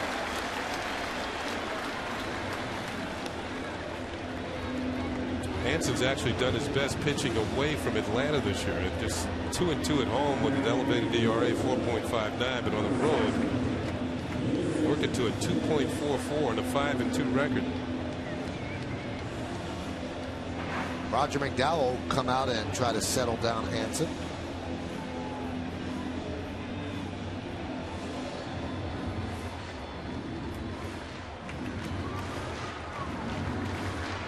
Take one more look at the Eric Chavez home run because it is the Coors Light cold hard blast, Kenny. Yeah, that's something you could really use on a day like today.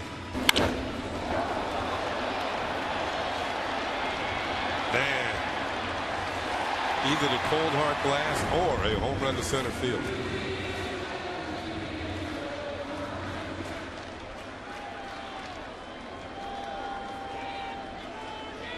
Here's Jason Nix getting the start today in batting ninth, playing shortstop as Jeter DHs. And strike.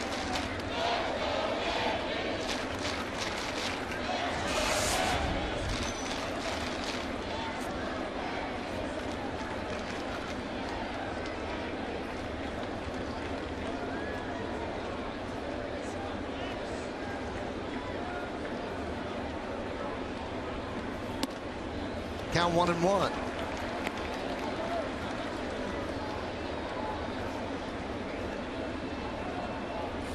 Nix has done a nice job for the Yankees. He play a lot of positions. He's gotten some key hits, hitting .238, 2 homers and 4 ribbies. 10 for his last 35, not an automatic out. I think one of the key things that you have to be able to do when you're a utility player is do all the little things that the manager asks you to. Steal a base if you can. He's 2 out of 3 in stealing bases this year. We saw him get a couple of bunts down on the road trip. Sacrifice bunts. And as you said, Michael, play various positions. He gave Cano a semi-day off on the road. Started the game at second base. That doesn't happen very often.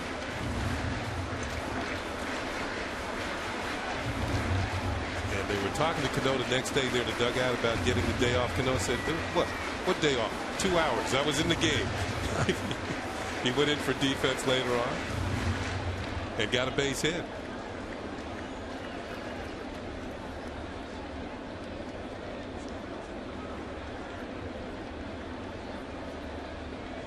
Runner goes. Fly ball, deep right. Bourne on the track, leaps. And he makes the play. Will they be able to turn 2? No. Martin just got back. He was running on the play despite being down 6-2, and he just got back. Well, that ball really carried out there. Oh, my goodness. Watch Bourne. He's holding off Hayward to say, look, I got this one, big guy. And he leaps over him and makes the catch. Look at this on Yesmo. Brings it back in and over Hayward, who might have had a better shot because he's taller. Maybe not would have got out, but the fact is he still made a heck of a catch in deep right center. I almost think it would have been an easier catch for Hayward. Yeah. He wouldn't have had a jump.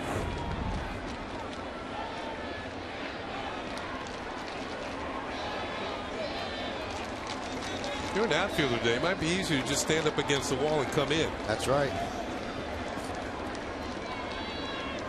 Here's Derek Jeter.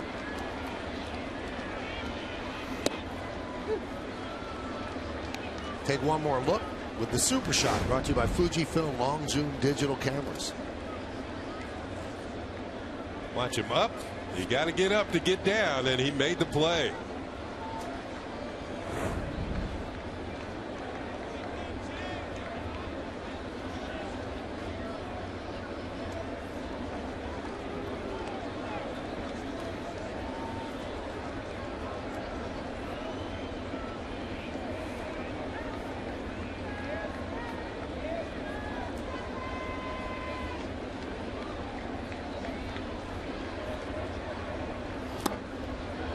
Swing and a miss. Let's take another look at Michael Bourne, his reaction. He's doing the instant replay. He's doing the instant replay. He's reversing the tape.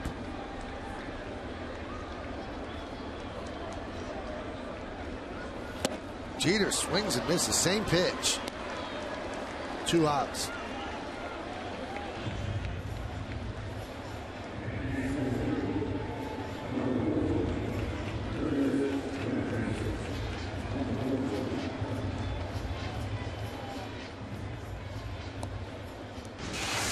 It's up to Granderson to make an adjustment here. He's been getting a steady diet of off-speed hooks. All you got to do is hit one really well.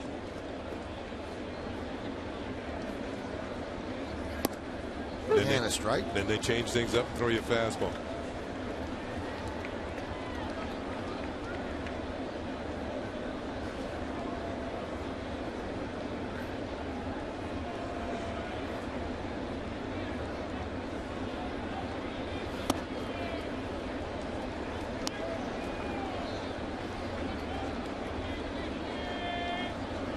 Granderson with 2 fly balls to Bourne. 0 for 2.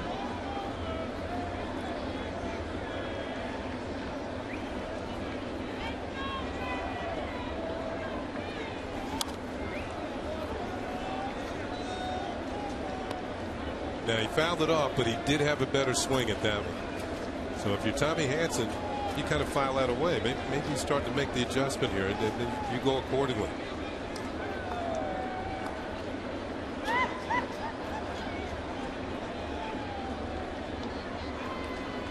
Martin leads off first base. He's going. The throw is not in time. It gets past Simmons, and Martin stays right there. But Granderson struck out, so it was all for naught. That ended the inning, and that will do it. Boy, the ball's been flying out of Yankee Stadium. A hot day, about 94 degrees, 6 home runs, 4 by the Braves, 2 by the Yankees, and all adds up to Atlanta 6 and the Yankees 2.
Text poll again. The question was, which of Chipper Jones' career accomplishments stands out most?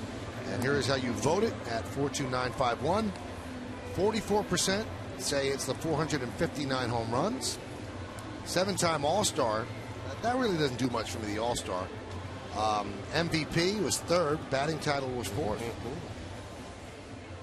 And the reason I say the All-Star doesn't do that much for me, it's really a popularity contest. Well, the way it's been set up, yeah, over the last 25 years or so, it's all about voting.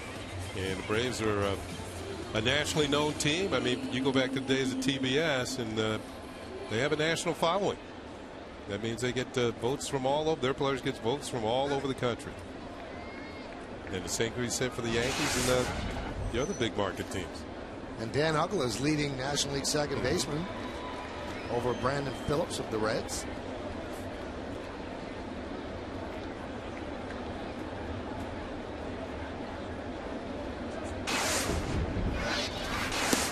Uggla swings and misses at an Epley offering.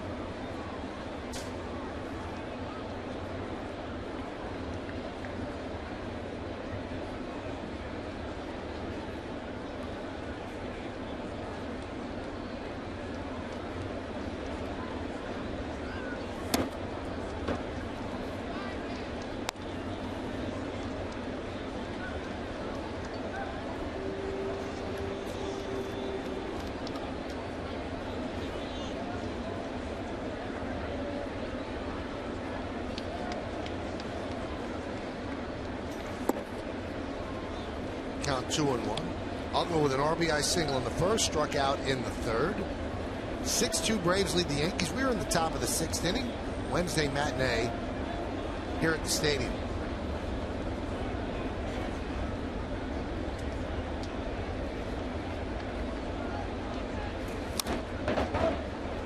You know, Michael, you were talking about the second baseman not having the power of a Dan Ugla.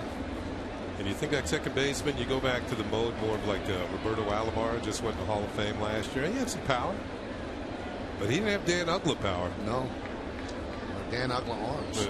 Yeah.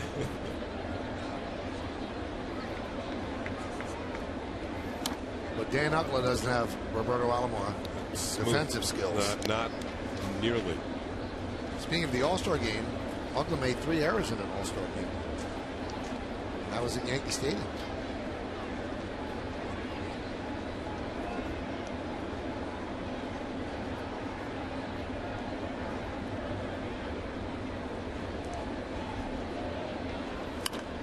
Yeah, I think back when Roberto Alomar was teamed with Omar Vizquel at Cleveland at second base and short. I don't. Not only were they good, and you know, just about every year they each won a Gold Glove, but they were capable of the spectacular play. You know, barehanded scoop, throwing on the air, leaping in the air, throwing out runners, turn to double plays, flipping behind the back. It was kind of like the baseball version of the Harlem Globetrotters at second and short. They were that good. Very entertaining. And Alomar's in the Hall, and you would assume that Vizquel will get them. Yeah, he's got a very good chance.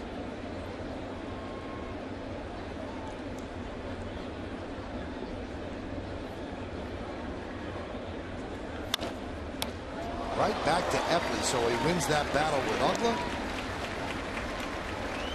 1 away.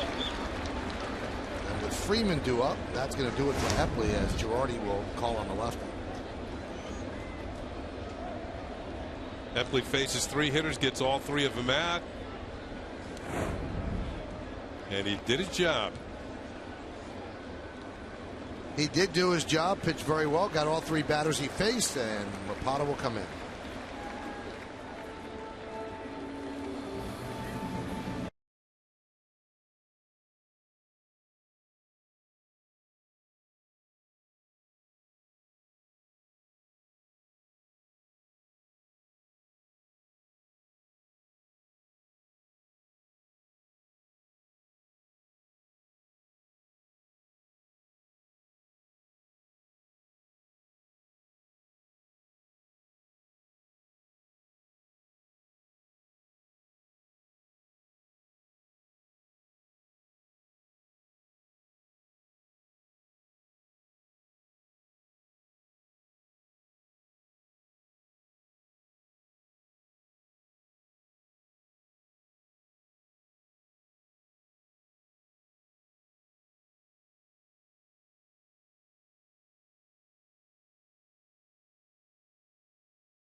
Volkswagen dealers, visit VWDealer.com.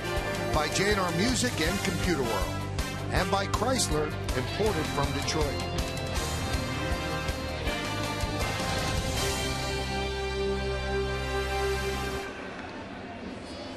It's time for Clay Rapata, the Yankees' 3rd pitcher. Phil Hughes started and did not have his best stuff. Surrendered 4 home runs. Epley retired all 3 batters he faced, and now Rapata comes on to face Freeman and then Hayward. 1-0.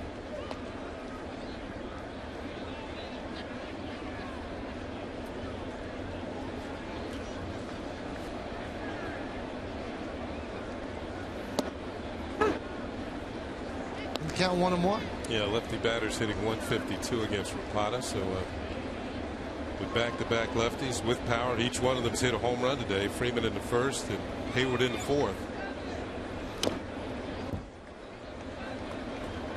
Joe Girardi trying to neutralize them with Clay Rapata.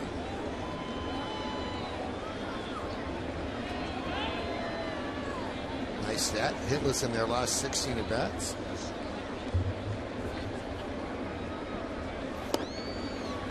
And now 17 at bats as Freeman swings and misses.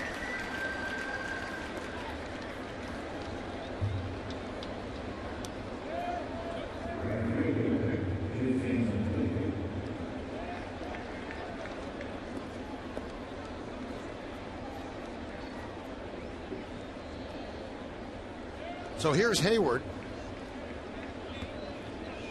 Lifetime against left-handers. Hayward is hitting .221 as Freddie Garcia gets ready.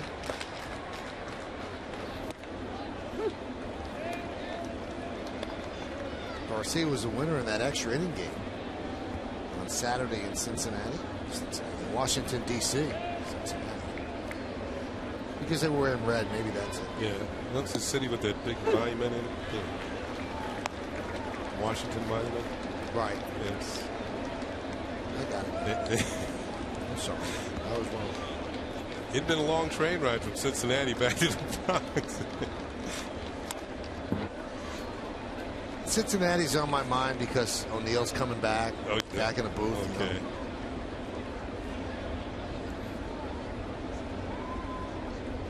I haven't been there in a while. Have you been to the new ballpark? No, I have not. I understand it's a pretty good hitter's ballpark. Mm-hmm. If you really hit it well or right, you can hit it to Kentucky. Right over the river.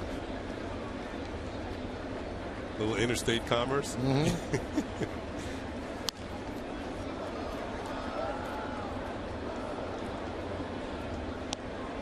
Hayward with a fly ball to center in the first, and then a solo home run to right in the fourth. We saw some of his skills last night, and for a pretty big guy, he runs pretty well. He's got over 10 steals. He's got 10 steals this year. Made a nice throw in last night's game. How about Rapata? Opponents now 0 for their last 18 against him. Two Yankee relievers work a 1-2-3. A-Rod, Cano, and Swisher coming up.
Game and every Yes Network game another time around. If you missed any of the big hits and great plays, just watch the encore later every night or again the next morning at 9. Brought to you by Verizon Finance. It's one way to cool off. Little encore? No. Oh. He had his own fan. There's an umbrella. Stay cool. Here's A-Rod. He's 0 for 2. Struck out and grounded to third. Fouls that one back. Yankees trailing 6-2. We're in the bottom of the 6th inning. I'll tell you what, cameramen have to endure it. I mean, you got the real hot days of summer. You ever watch those football games in the winter, like in Green Bay? I mean, opposite end of the spectrum in those days.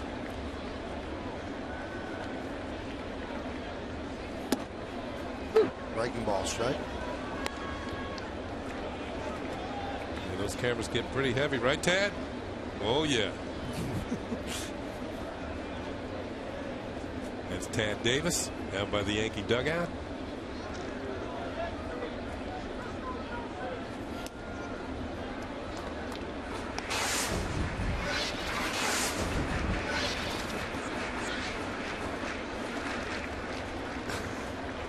Very enterprising.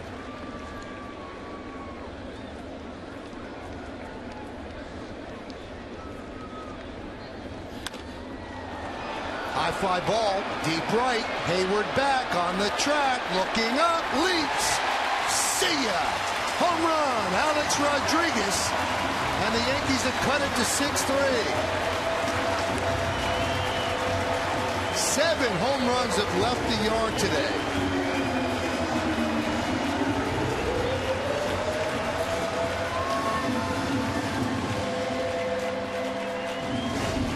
This is number 11 on the year. Ross sets the target high and away, but the ball's towards the middle. A-Rod not so sure. Not quite as sure as we've seen in the past, but Hayward's going to run out of room. That's about the first row, and A-Rod's got himself a home run. And Tommy Hansen's thinking, if I was pitching in Atlanta, that would have been an out. With that RBI, A-Rod has 1,925 ribbies. And that gives him sole possession of 6th place on baseball's all-time runs batted in list. He broke the tie with Jimmy Fox. Next up, Stan the Man. That one's driven deep to right. There it goes! See ya! Back-to-back home runs. Cano goes yard. Yankees have cut it to 6-4.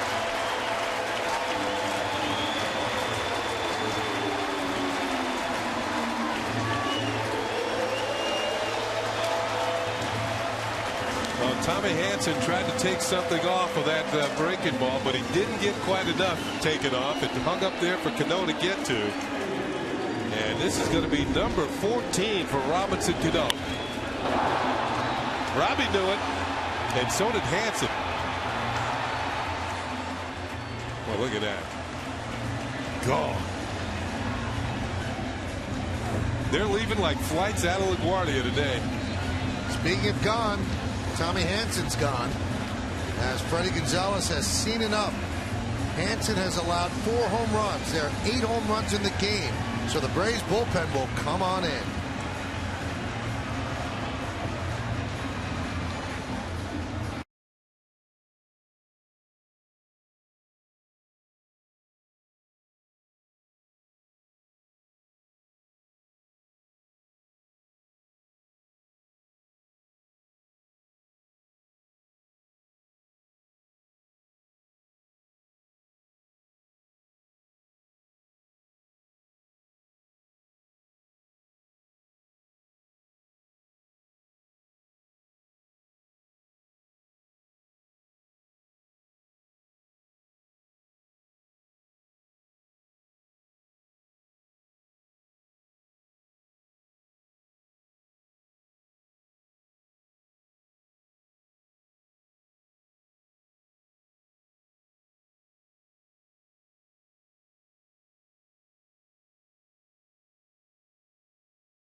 Tomorrow's or Friday's starting pitchers brought to you by Verizon Fios. Introducing Verizon Fios Quantum Speed Internet. Twice as fast as anything America's ever seen.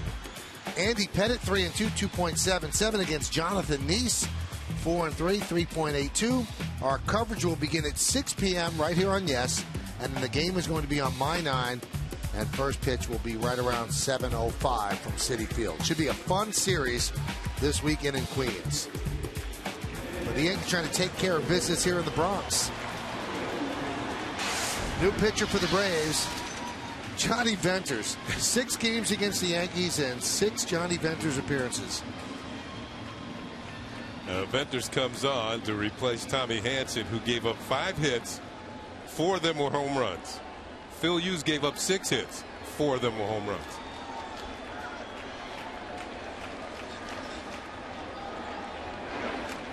So 11 hits in the game combined for both teams, and 8 of the hits have been home runs. Here's Nick Swisher. He's 0 for 2.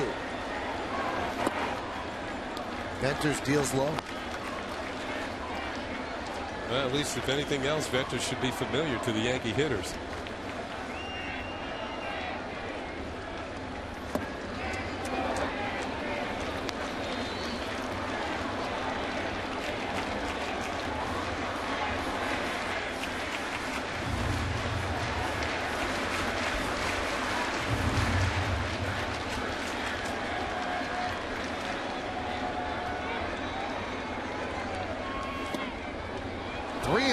To Swisher. So Alex with his 11th, Cano with his 14th, and the Yankees have cut it to 6-4. A late strike call there by Jerry Davis as Nick Swisher thought it was ball 4. So do I. How about you, Kenny? Maslow. Yep, under the kneecaps.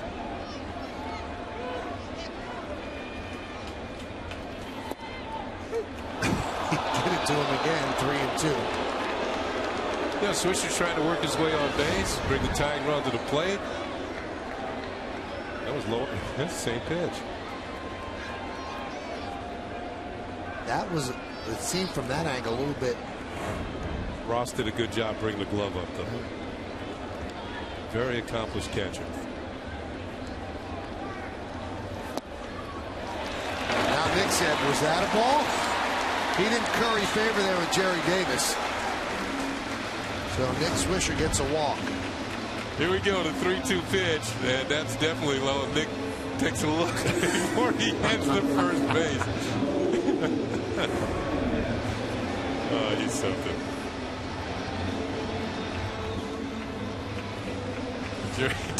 Jerry Davis still staring down at him.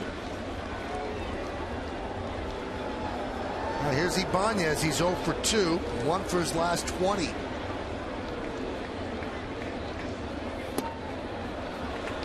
Want to know.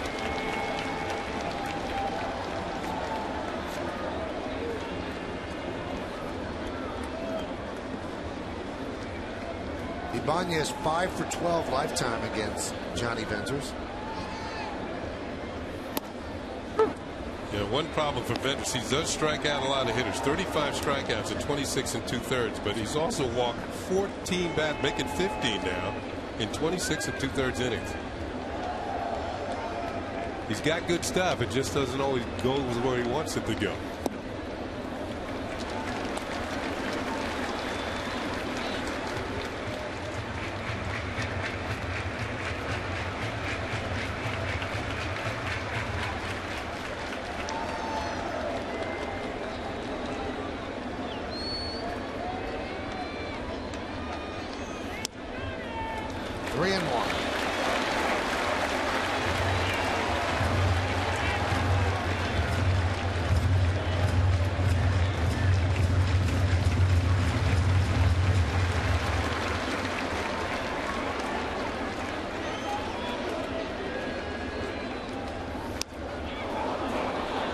Tie it right there, 3-2.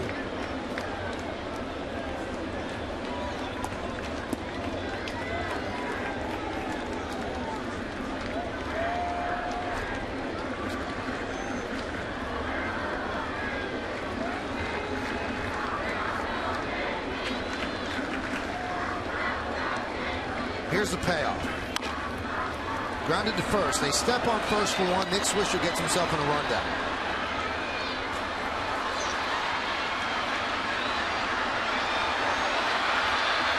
And he finally gets tagged out. I think he finally ran out of gas. Finally tagged out by the shortstop Simmons. This is one of those plays. The only thing missing is the unicycles for everybody. Back and forth, back and forth. Almost threw it away there. There's the fake by Simmons, and Nick runs into the tag. 3-6, 3-4-6 is the way I read it for the double play. 3-6. 3-4-6. 4-6.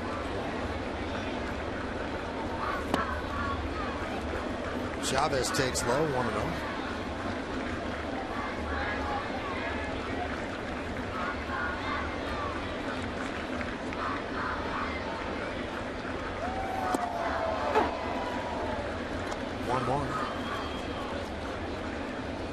Chavez walked in the second and then hit a solo home run leading off the fifth.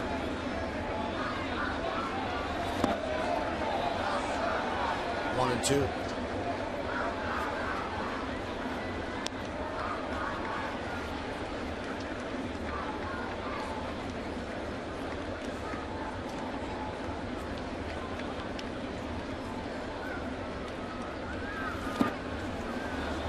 Swing and a miss, and that will do it. We have played 6 innings. The Braves lead the Yankees 6-4. Within the two teams, there have been 8 home runs, 2 in this inning, 1 by A-Rod, 1 by Cano. It's the 4th time in this new stadium that they've combined to hit 8.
Nissan dealer 6-6-0 for the Braves, 4-5-0 for the Yankees.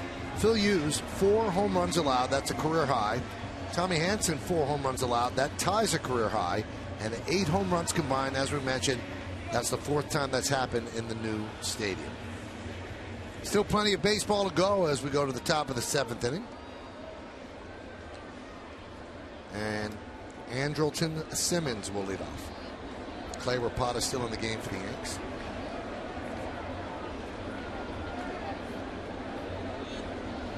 Cadillac scoreboard 6-4. Braves lead.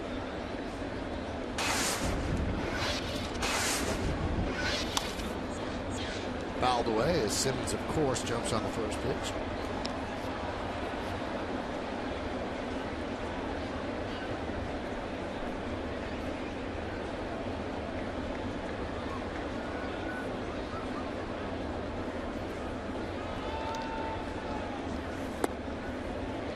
now 1-1. Simmons, Francisco, and Ross here in the 7th.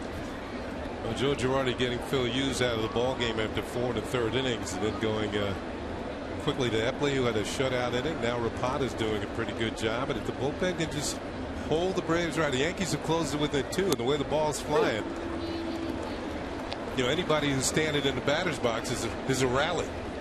Now the Yankees would like to get it done in the 7th and the 8th inning, because you watched Kimbrel last night and he is filthy. And it'd be tough to rally against him. He's blown 1 save all year.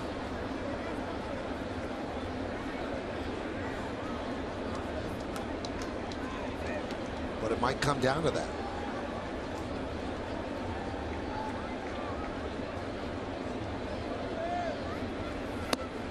Strike 3. Simmons down looking. 3 straight strikeouts for Rapata. That's a new career high for him, as opponents are now 0 for their last 19. His previous high was 0 for 18. Corey Wade is ready.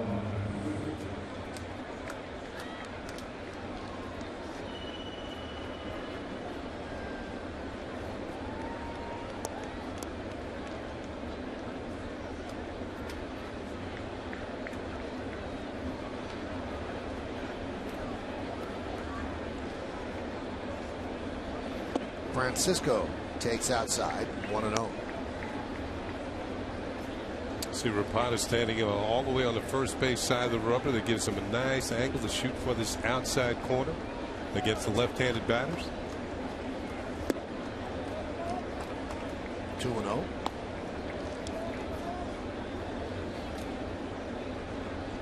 Six hits for the Braves. 4 of them have left the yard. 5 hits for the Yankees. 4 of them have left the yard. Foul back.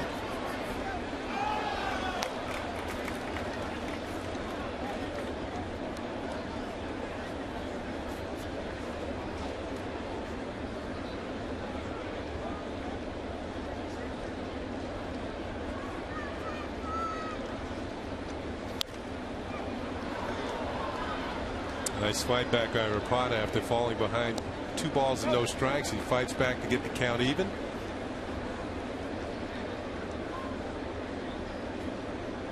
But while you might say the count is 2-2 and things are even, now this at bat is kind of swinging in his direction. Momentum's going with him now.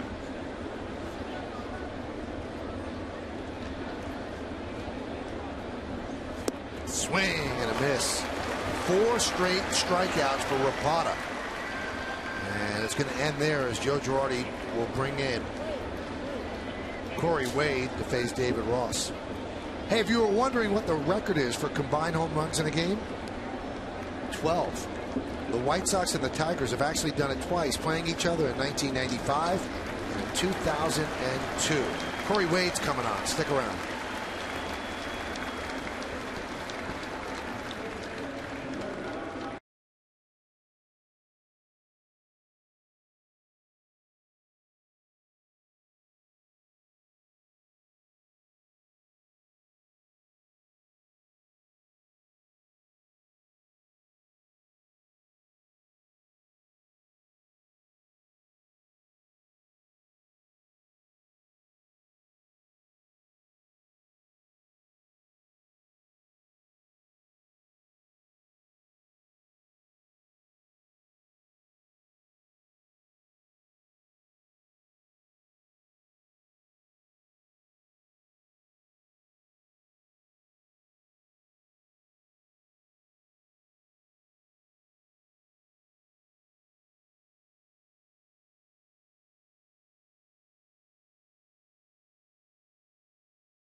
So now it's time for Corey Wade. So we've had Cody Epley, Clay Rapata, and Corey Wade. We call them the Killer C's as they lead to the back end of the bullpen. Corey in his 29th game now, 2.89 ERA, 30 strikeouts in 28 innings, and opponents hitting .210 against him.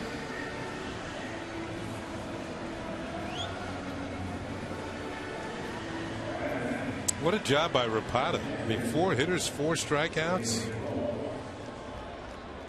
3 swinging, 1 looking. There's David Ross. He had a home run in the 5th inning.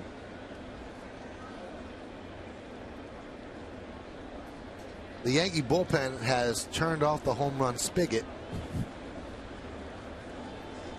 Now trying to keep it that way. Ooh. And that got a big chunk of Russell Martin.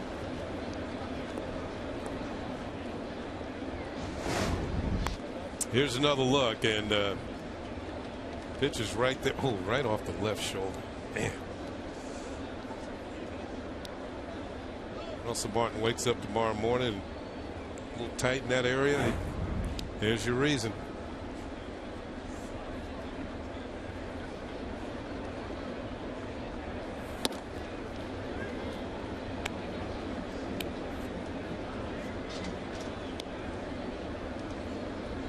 Chad Durbin up at the bullpen for the Braves.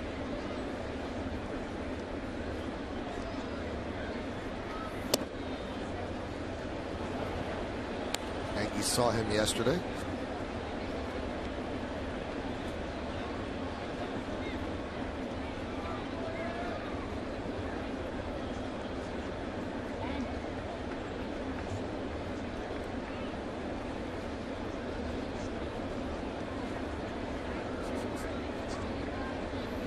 Way outside. 3-1.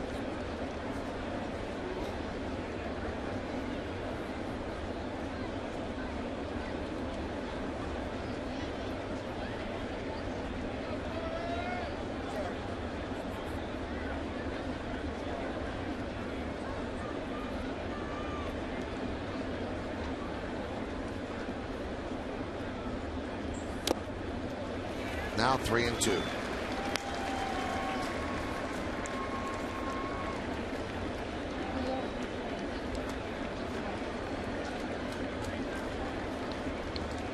A steaming Wednesday afternoon here in the Bronx. And the ball flying out of the park. 8 home runs at 6-4 Braves, top of the 7th. Yeah, the bullpen, Epley, Rapata, now Wade in charge of getting these outs. Bullpen, a team within a team. They take a lot of pride in coming out of the bullpen, snuffing rallies or getting the final few outs before the preserve a Yankee win. Bullpen's been pretty solid all season long. They were tested with some injuries to David Robertson, who's back now. Of course, Mariano Rivera out for the remainder of the season.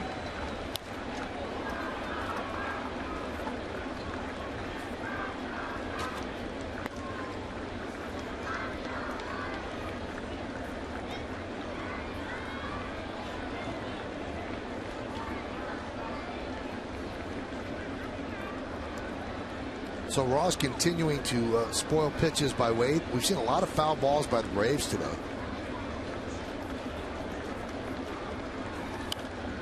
And another one.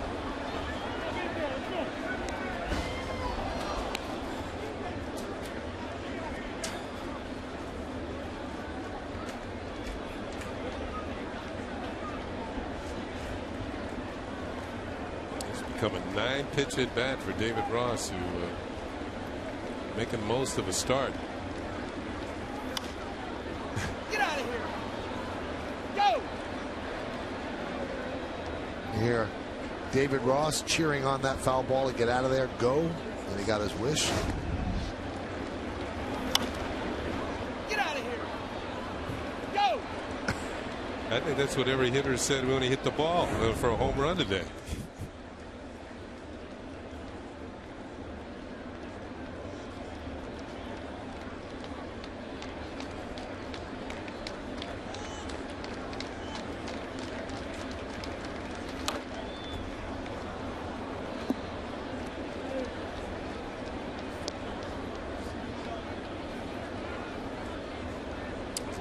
Ross's 18th start behind the plate this year.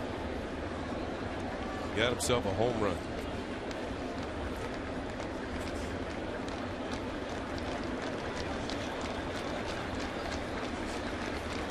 Three-two, and he wins that battle.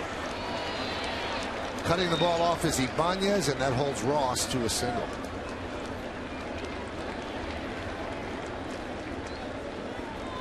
Now, we talked about Rapata, 4 up, 4 down, 4 Ks. Let's take a look at the Mazda pitch profile, Kenny. Joe Girardi brings him in to face 2 lefties. Initially, Freddie Freeman gone. Jason Hayward, sit down. Then a right-handed hitter called out on strike, Simmons. Then another lefty, Francisco, done. 4 hitters, 4 strikeouts for Clay Rapata.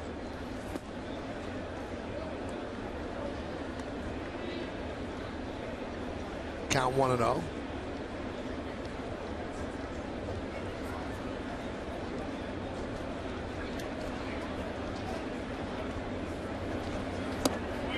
Count 1-1. Bourne started the scoring in the first inning, singled the left field off Hughes. Then he stole a base and scored on Dan Uggla's 2-out single. Then the home run started. Freddie Freeman connected with a 2-run shot. And just like that, the Yankees were down 3-0. They've been climbing back since.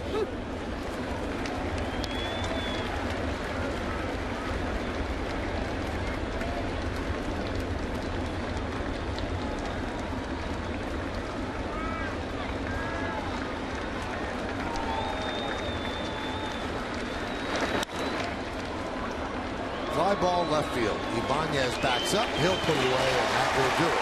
Here in the 7th, no runs a hit, no errors, and 1 man left on base at the end of 6.5 innings of play. Time for the 7th inning stretch here at the stadium. Braves lead the Yankees 6-4, but will stay right here to honor America in the Bronx. And offer a moment of silent prayer as we remember the servicemen and women serving our country at home and around the globe. Thank you. Now, join in Kate Smith's rendition of God Bless America.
And Chris, a little bit later on in the postgame, Last night, Dustin Pedroia re-injured his right thumb. Nothing going right for the Red Sox. Freddie Galvis, who has obviously been very important with the injury to Utley, he suspended 50 games for testing positive. Joel Peralta ejected for pine tar on his glove. And Ichiro Suzuki collected his 2,500th Major League hit. Will they keep him around to get 3,000? This is the last year of his contract with Seattle. The one that entices me is Joel Peralta. Manager Davey Johnson had the umpires check his glove last night, and they found pine tar in his glove. So he was ejected immediately from the game and probably faces either fine or suspension as Chad Durbin comes in the game. Cadillac scoreboard 6-4. Braves lead, and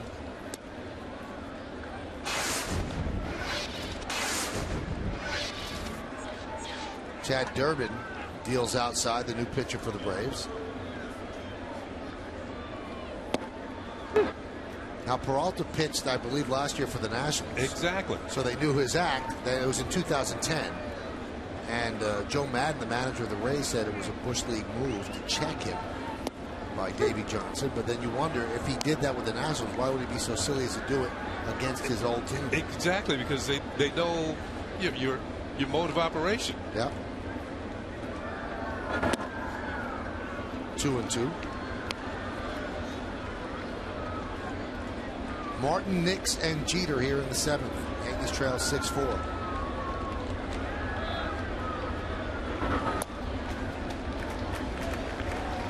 Durbin worked in the game last night here at the stadium and had a scoreless inning. Had a 1-2-3 6th.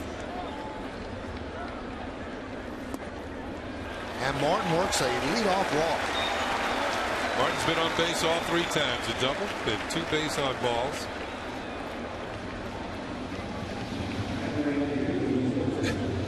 It's not what Freddie Gonzalez envisioned.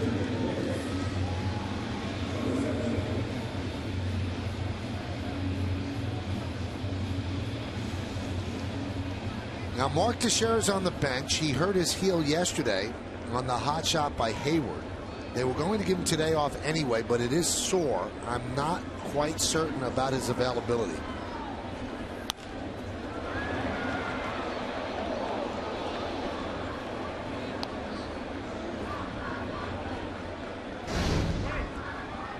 Here's how it happened, and it was a shot off the bat of Jason Hayward, and Teixeira said this is the hardest ball ever hit to him.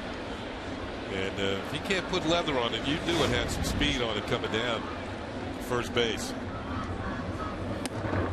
He's kind of lucky Kenny hit his heel and not his ankle. Probably broken his ankle. Because he had to shoe the cushion. Yes. Yeah. But it is sore, and Girardi asked him today, do you think you'll be okay for Friday? He said yes, he will be okay for Friday. So if you have to ask him if he's okay for Friday, they probably will not use him today.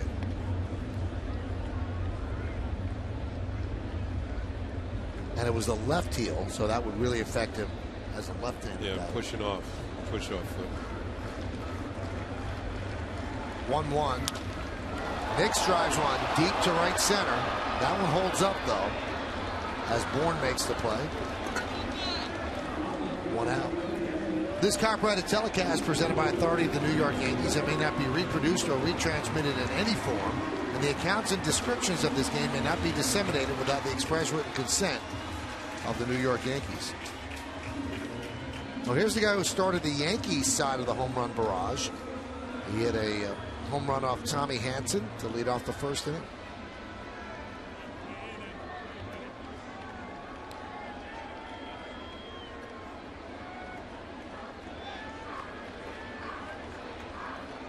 Martin has been on base 3 times, the single and 2 walks, and he leads off first, held there by Freeman. Right in on the hands of Jeter. Foul back. Chris Medlin warming for the Braves. They've announced the crowd here at the stadium. 45,094.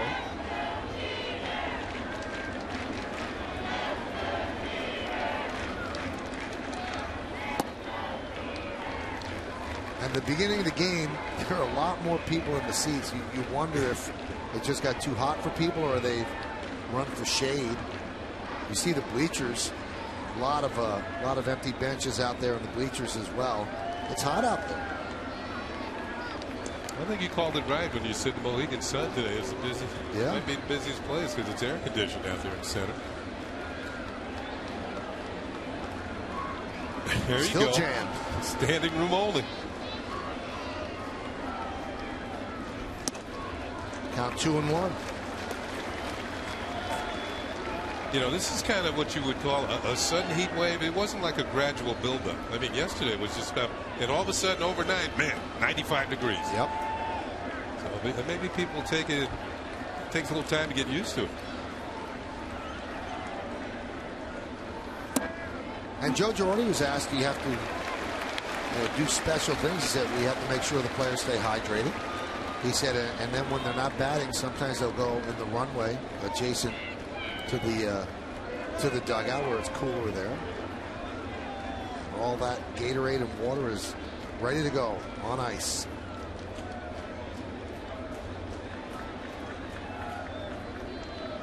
Runner goes on 3-1, and Jeter fouls it back. Well, if Martin's going 3-1, you suspect he'd be going on 3-2.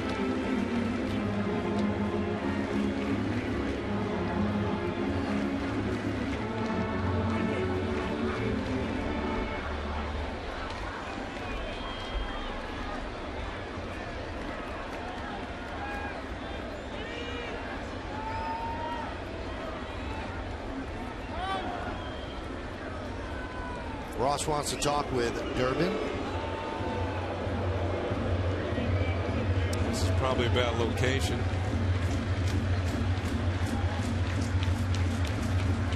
Braves are one of the teams I would say probably best suited for this sort of weather. The Braves and the Orioles, used to the humidity and extreme heat.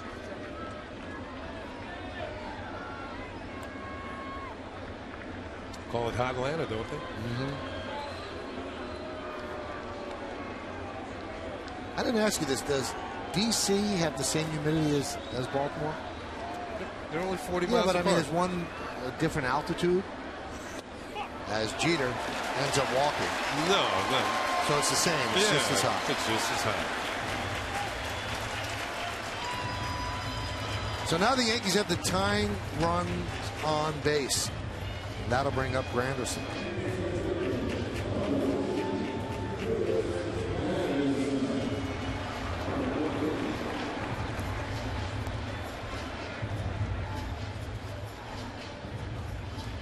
The Braves are trying to open a door for the Yankees. I mean, base on balls with a 2-run lead. And it's not what the way you usually draw it up. Dropped in a breaking ball for a strike.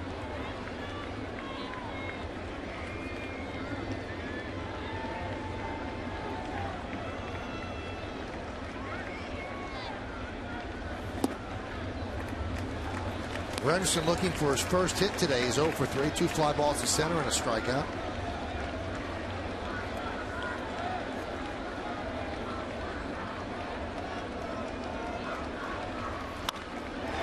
There's a base hit to right field.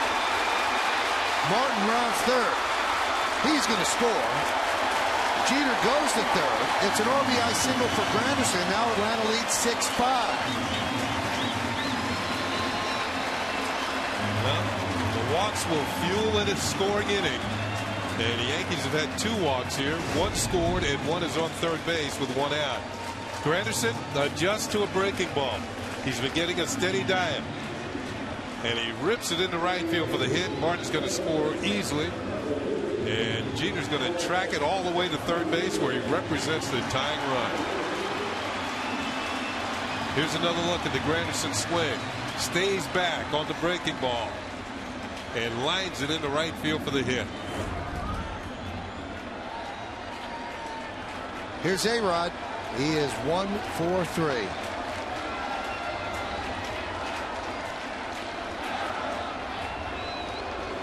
A-Rod has had success against Durbin.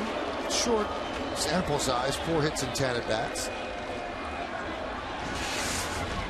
He had a short porch home run in the 6th inning. squeaking it over the wall into the first row, his 11th home run of the year. That was foul back.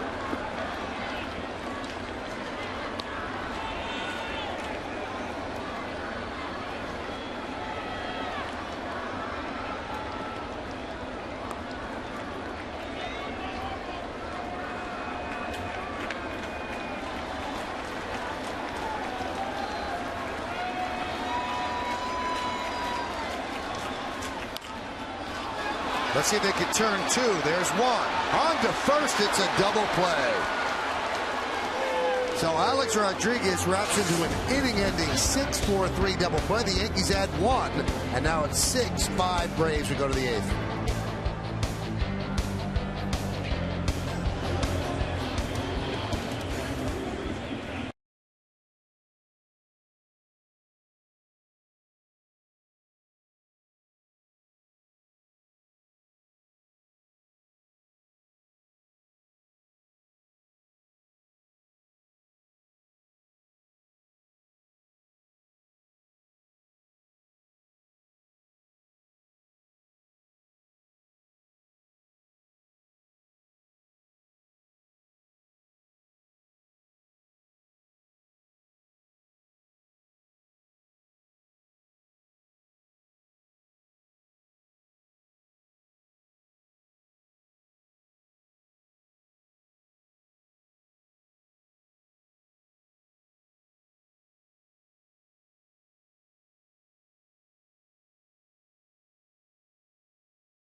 If you've decided yet, you can text your vote to 42951 or vote online at yesnetwork.com. Today's candidates are number 1, Freddie Freeman, number 2, Martin Prado, number 3, Robinson Cano, and number 4, the captain, Derek Jeter. Vote now. Make your voice heard.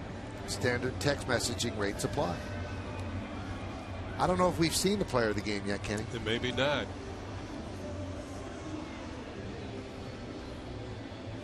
Chad Durbin had worked 19 straight scoreless appearances before the Yankees pushed a run across in the 7th, so that breaks that string, and the Yankees have closed to within 1 at 6-5. Hyundai scoreboard 6-7-0, leading 5-6-0, and Martin Prado leads off against Corey Wade. Wade got the final out of the 7th. And a strike.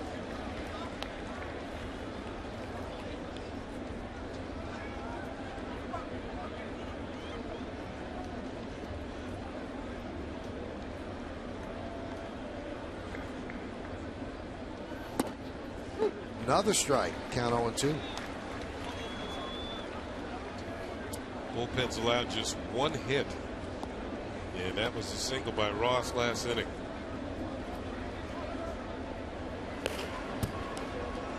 See Erico Flaherty up. We saw him yesterday.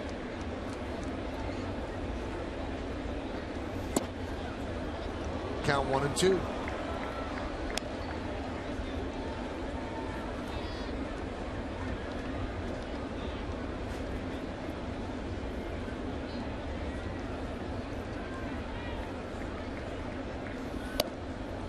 And the count 2-2.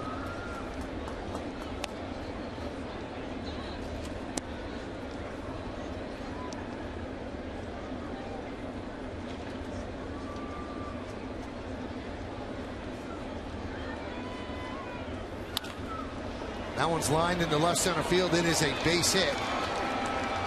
Cutting it off in the gap is Ibanez, but Prado gets himself a leadoff double.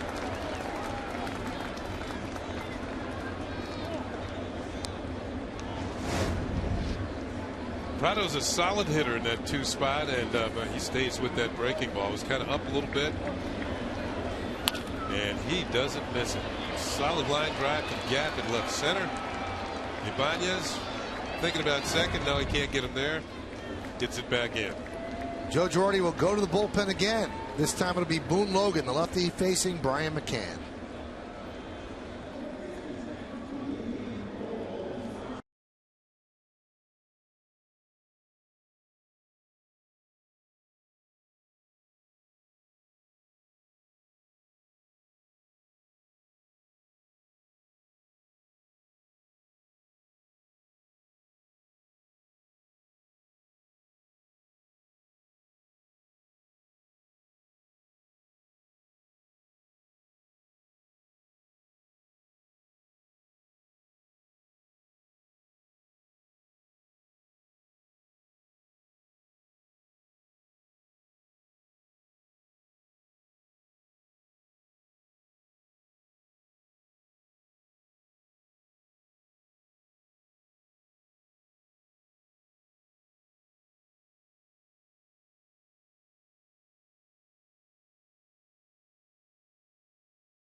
The WB Mason postgame. Bob Lorenz and Jack Curry break down the big plays from today's matchup. Plus, Chris Sheeran talks to the players in the clubhouse, and we'll also have Joe Girardi's manager's report. It's the WB Mason postgame, and it's only on Yes. Fifth pitcher for the Yankees, Phil Hughes started, then Cody Epley, Clay Rapata, Corey Wade, and now Boone Logan.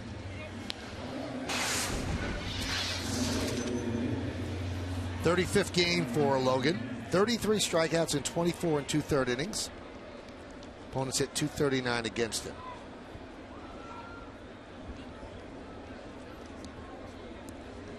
And here's Brian McCann, who is 0 for 3 today with a foul ball to A-Rod, and then a strikeout looking and a strikeout swinging. Logan had an inning last night, a scoreless inning.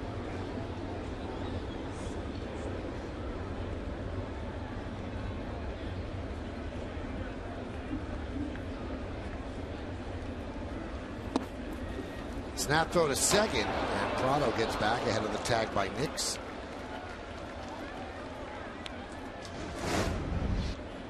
Set play. Martin stands up and guns it to second. And Prado has to hustle back.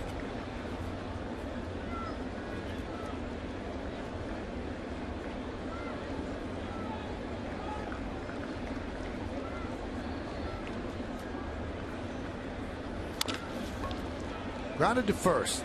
Chavez flips to Logan. They get McCann, and Prado moves to third. Productive out for McCann to move Prado over to third with 1 out.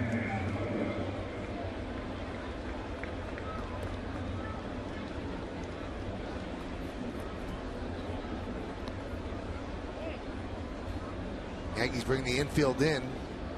They'll try to cut off that run with Dan Uggla at the plate.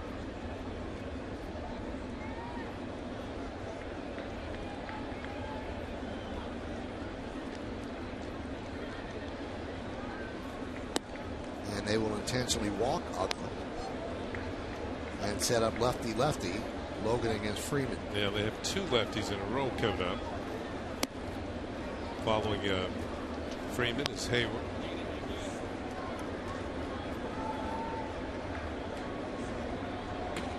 David Robertson getting ready.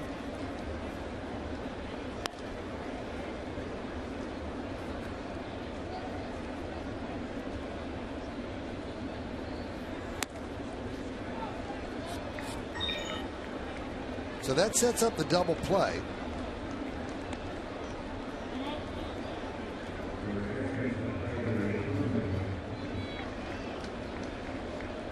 We've seen Freeman just he missed the series in Atlanta with an injury, but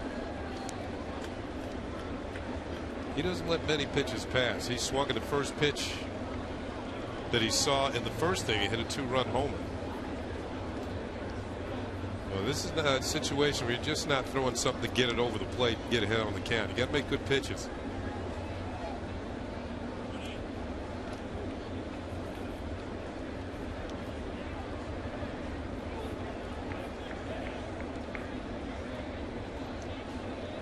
So runners on first and third, and they are now at double play depth. And Logan deals.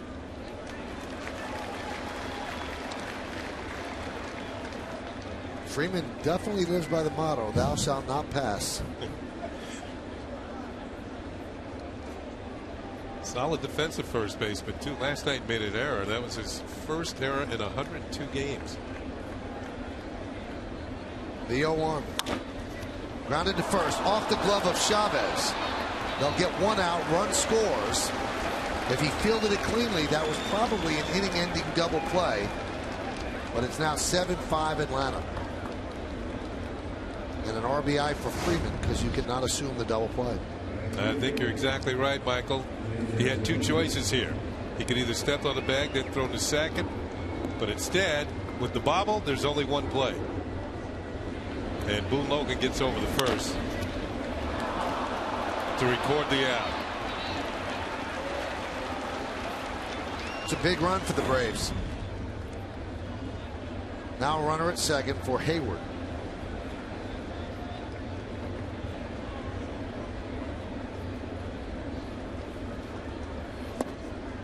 And a strike.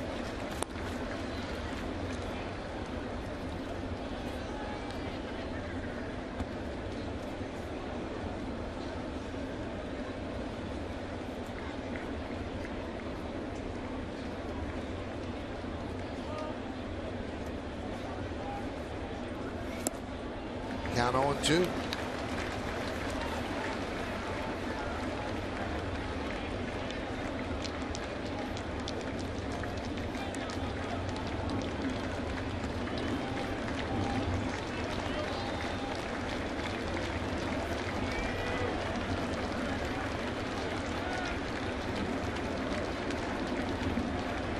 Logan came over from the Braves in the Vasquez deal.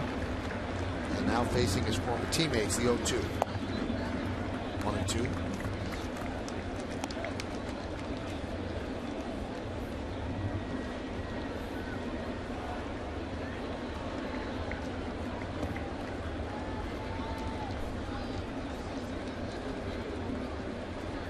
Braves 3 in the first, 1 in the third, 1 in the fourth, 1 in the fifth, and now 1 in the eighth, adding up to 7.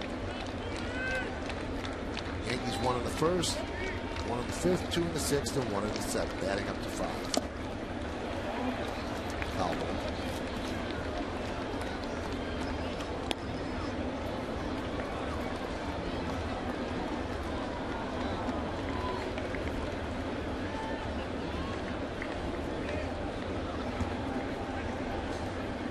Logan's breaking ball has been the pitch of choice to retire left-handed hitters with 2 strikes.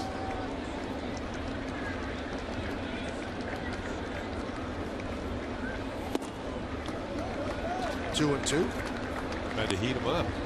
Fastball.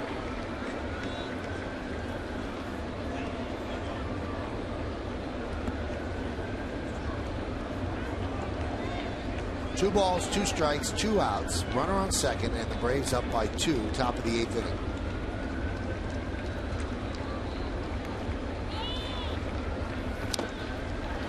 Still 2-2. Yeah, Hayward spoiled a pretty good pitch. About 6'5" or close to 6'6". You got a long reach, and he was able to foul that one off.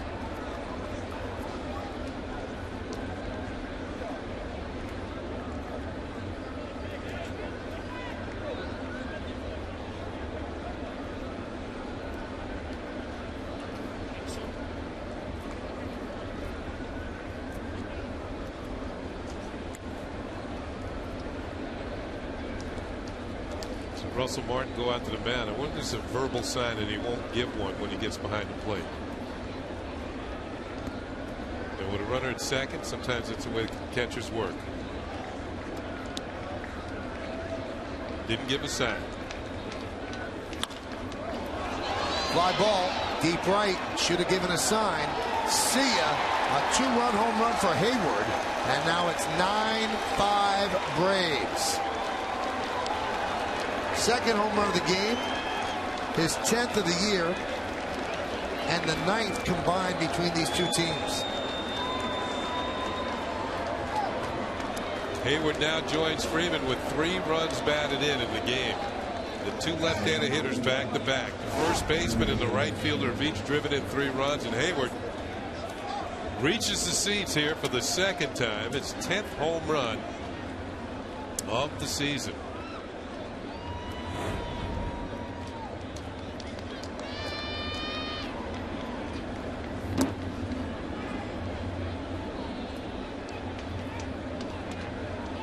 Nine combined ties the record for this season, and the Rockies and the Reds did it on May 27th, and is the most combined at the new Yankee Stadium. 4 previous games had 8 home runs combined.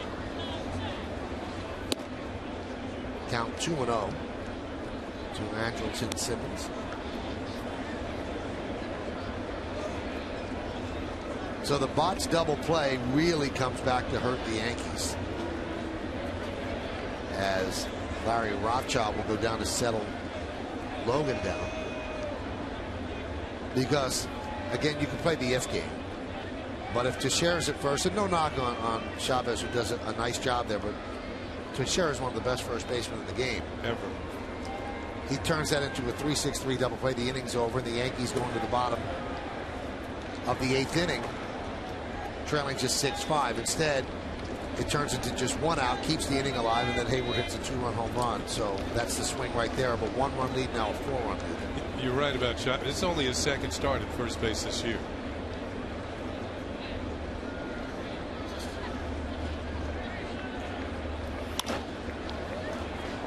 Looped into center field. Coming on is Granderson, and he'll make the play for the final out of the 8th. But 3 runs on 2 hits. Nobody left. Cano leads off the bottom of the 8th.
Now the Braves lead 9-5, 9-9-0, leading 5-6-0.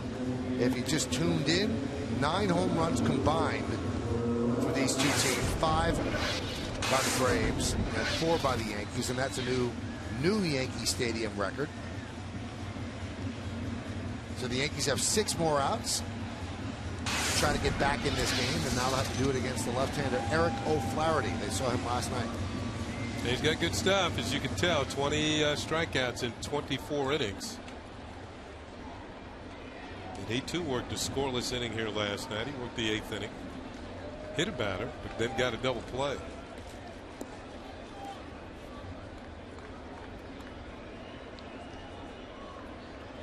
Cano had a home run his last time up, 1 for 3. And there's a strike.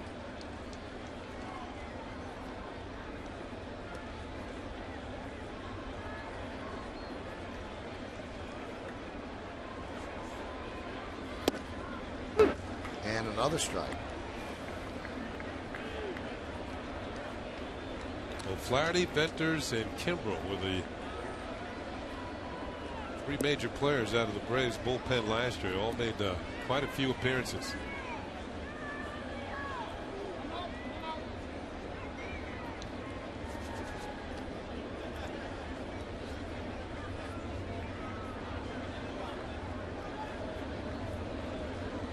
The 0-2. Served the other way, and it slices foul into the seats.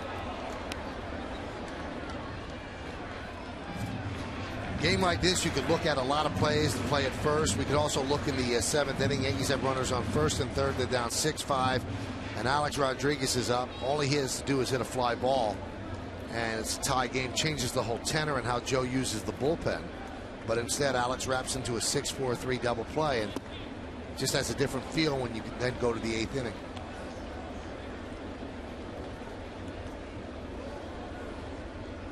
Yeah, but then the Braves add 3 more, and that's Jason Hayward, who's having himself a pretty good series. Let's say Alex gets the fly ball, though, Kenny. Tell me. And then it's 6-6. They go to the 8th inning. You're probably facing Robertson. You're not facing Corey Wade and the combination of Wade and Logan. The hold it right there. Yeah, everything changes with that ground ball double play. Now certainly an uphill climb against Flaherty and then Kimbrel. Ground ball and a base hit as they start that climb. 2 for 4 Cano.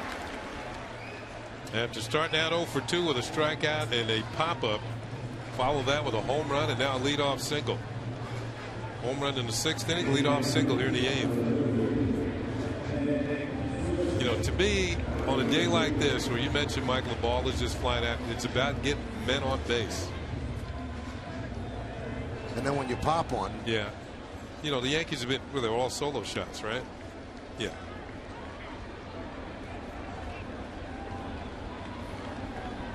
So here's Swisher. He's 0 for 2 with a walk.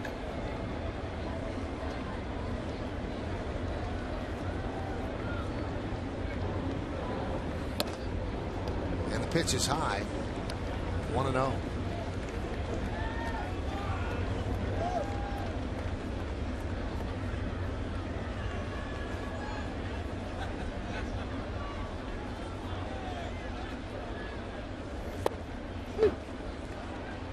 One and one. Swisher is 13 for his last 36. Leads the Yankees with 42 runs batted in. The home runs by the Yankees: Jeter, Chavez, A-Rod, and Cano. Fly ball right field. Hayward is there. He'll make the play.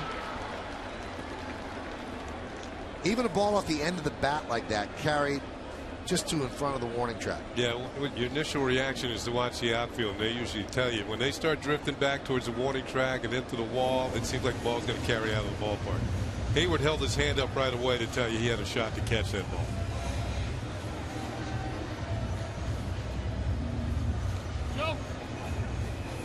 Well, Girardi is now going to go to the bench. He'll send up Andrew Jones to pinch hit for Ibanez.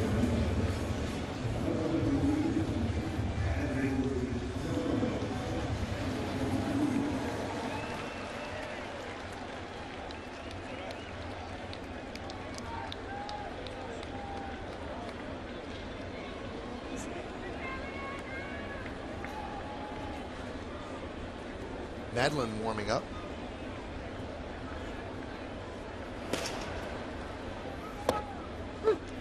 a strike to Jones. Jones pinch hit yesterday, got promptly plunked.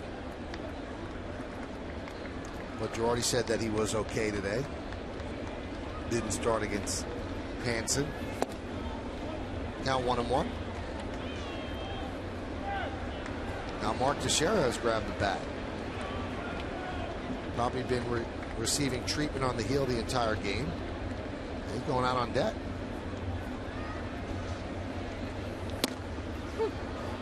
Now 1-2.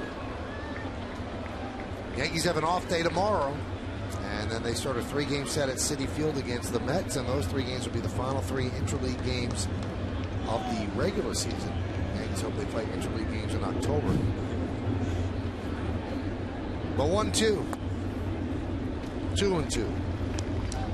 They got a pretty good record in those as well. Yep.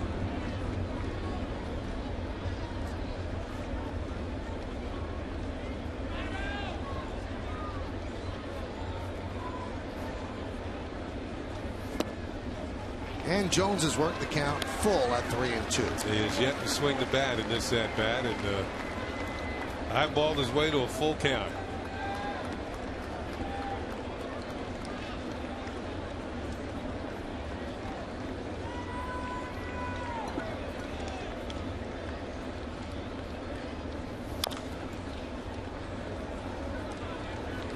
Still 3-2.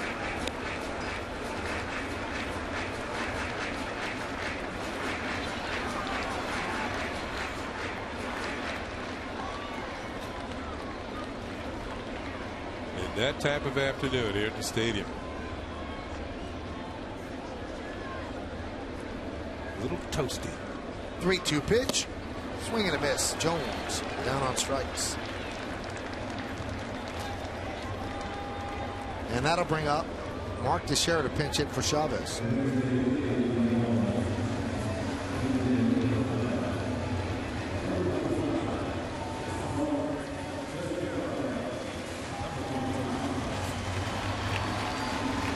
Teixeira got smoked on the left heel. A hot shot off the bat of Hayward in last night's game. It was sore when he came to the ballpark, but he is pinch hitting.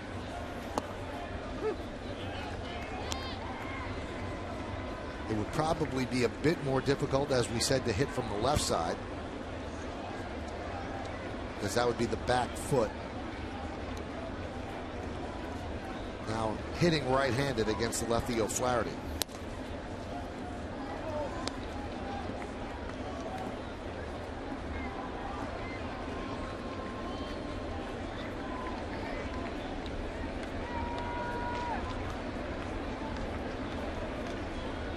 The 1-1. Ripped down the left field line. It's a fair ball and up against the wall. And it's going to be a double for Mark Teixeira. For a pinch hit double for Teixeira, putting runners on second and third with 2 outs. Yeah, when you said ripped, it was quite aptly called. Ball got into the corner in a hurry off the bat of Mark Teixeira. Man, tried to get in on him. He wouldn't have it. Hooks into the corner. Once again, Prado plays the ball well out of the corner. See that ball hooking. And Teixeira moving into second with his 17th double of the season. Like a little stop gingerly at second base. All right, big at bat here for Russell Martin. And he fouls it back. Russell's 1 for 1 with 2 walks today.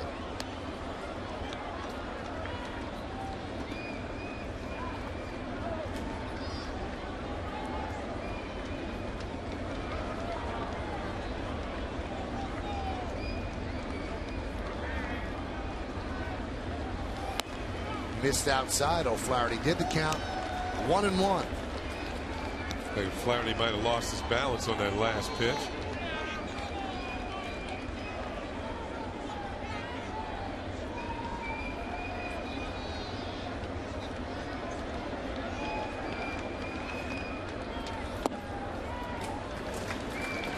The count 2-1. Little base hit here makes it 9-7 in all likelihood.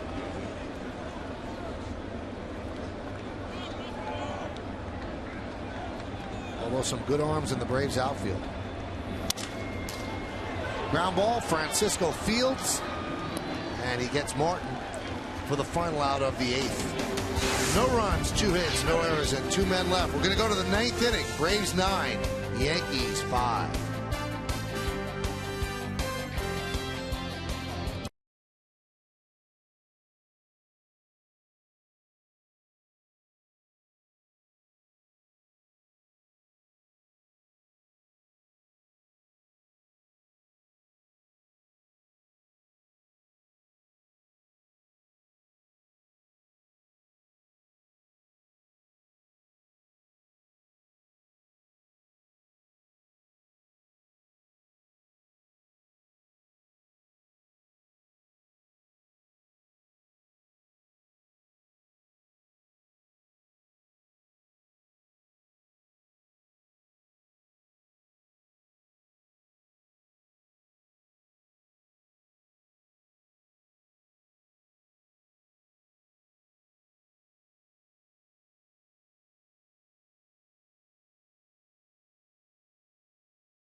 In center stage with Michael Kay as sportscaster Joe Buck sits down to discuss his lengthy career covering some of the biggest sporting events of the past 2 decades.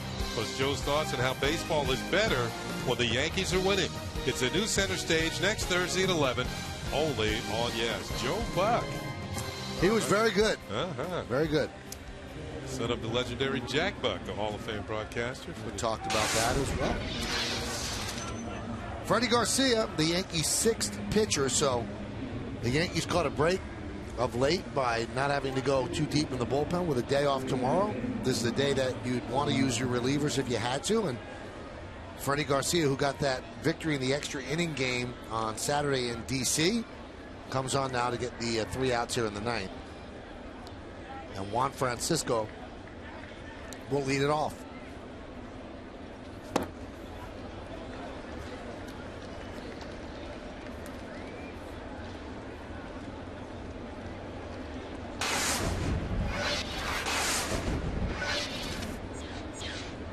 The 0-1. 1-1. Freddie, of course, making a major adjustment after being sent to the bullpen. There's Craig Kimbrell, Todd Redmond, a pair of right-handers in the Braves pen. Check swing. No, he did not go, said Gibson.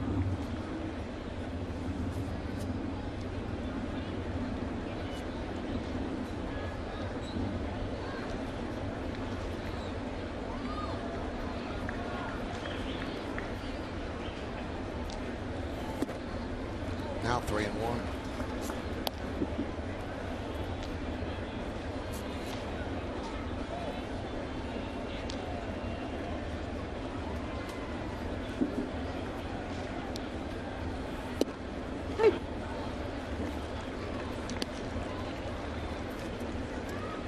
Freddie with a nice, easy delivery. Looks like he's just playing catch with Russell Martin.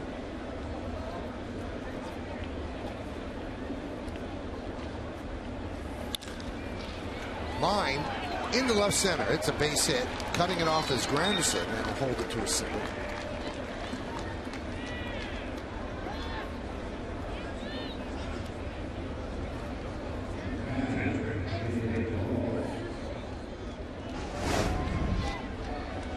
It's nice, easy, free-flowing delivery.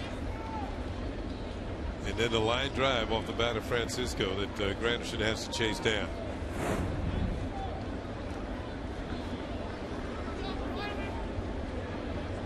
The Braves try and build another run here with Ross at the plate.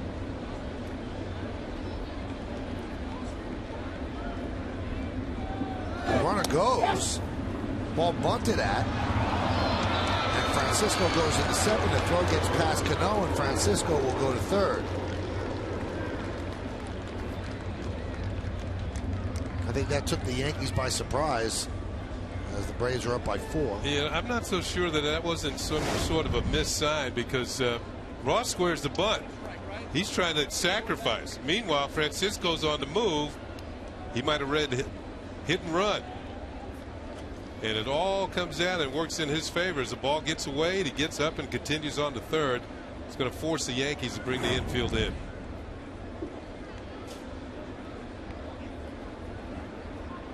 The 0-1.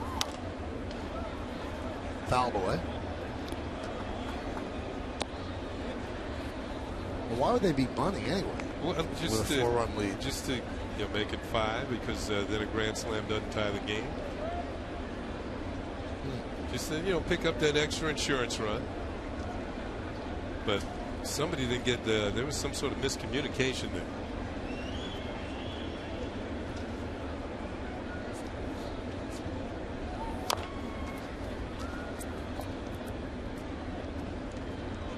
Still 0-2. Because you very rarely see a bunt and run. I haven't seen one in a number of games. Did we have one yesterday? No.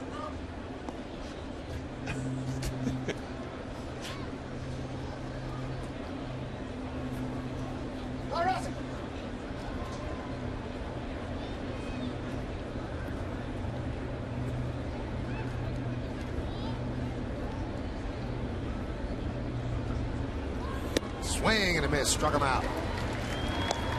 Freddie's fastball is coming back. In DC, it was at about 90. That was 89. Remember in spring training in the early going, he was struggling because his fastball was about 84, 85. Maybe the rest does him a little, coming out of the bullpen. Give him a chance to recharge those batteries. Infield remains in for Bourne. Francisco leads off third. One man out. Top of the ninth. Yeah, Bourne's a pretty good bunter.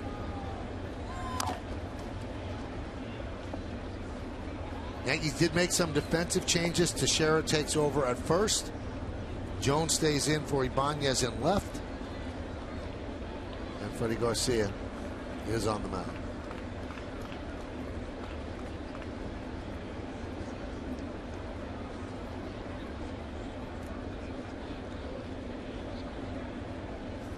The 0-1. 0-2. Now Freddie's got him set up for the split finger, which is his put away pitch.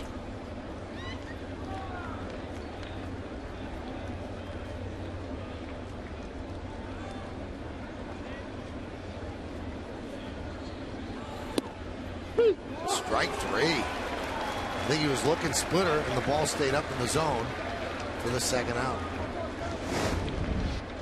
We get another look, and we'll see what happens here. It was more of a slider than a splitter, and it drops in there over the outside corner for call strike 3. And that's not the splitter grip.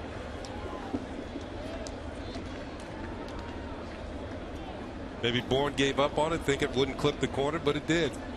It's also odd sometimes that ball players argue on a hanging breaking ball. I mean, that ball was up in the zone. You'd want to hit that. But I don't think he was expecting something at that eye level. So now the infield backs up as Prado takes a strike. Phil Hughes started, did not pitch well, gave up 4 home runs. Then it was Epley, Rapata, Wade, Logan, and now Garcia.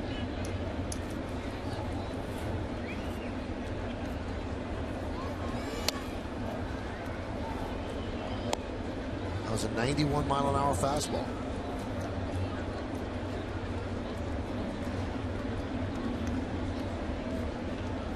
Yankees will take note of that, and other teams maybe scouting will take note of that. He throws 91 with that split, he'll get people out.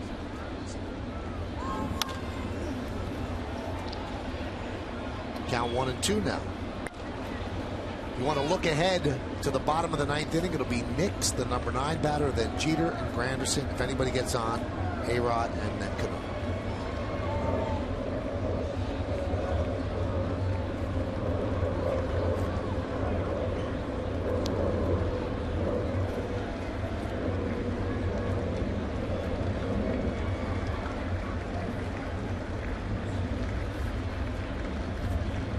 The 1-2.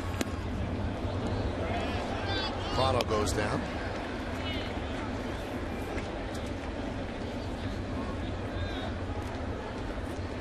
Two balls, 2 strikes, 2 outs.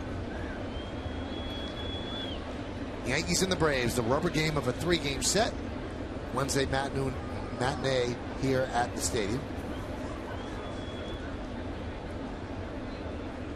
The 2-2. Just missed outside with the fastball. Really might have wanted that one. Whew. Target of Russell Martin. Prado holds up, maybe just a hair outside. Yep, just a little off the plate.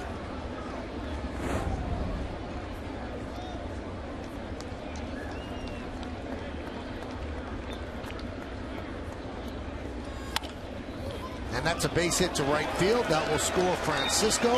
An RBI for Prado. And now the Braves have doubled the Yankees 10-5.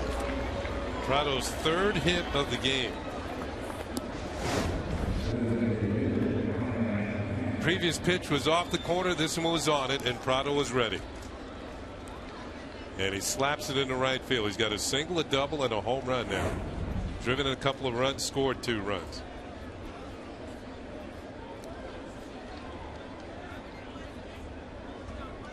Here's Brian McCann.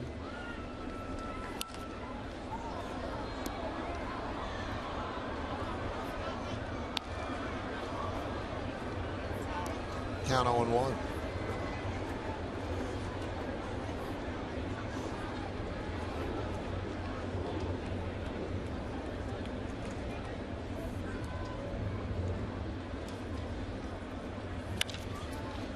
Ground ball to second. Cano is there, and that'll do it here in the 9th. 1 run, 2 hits, 1 error, and 1 man left. Bottom of the 9th coming up. Do the Yankees have a rally in their bones? They trail by 5.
Yankee Stadium. 9 home runs between these two teams. 5 by the Braves, 4 by the Yankees.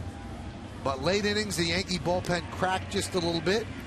And a close game has turned into a 10-5 lead for the Braves as we go to the bottom of the 9th inning.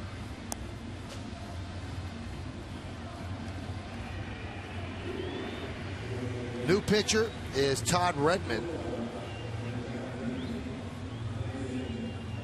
as they do not go to their closer. I thought it was Todd Redmond. Okay, this is Chris Medlin, who had also been warming up. I apologize. So yeah. Medlin comes on. Yeah, we saw Medlin earlier in the series, and 23 ball games this year.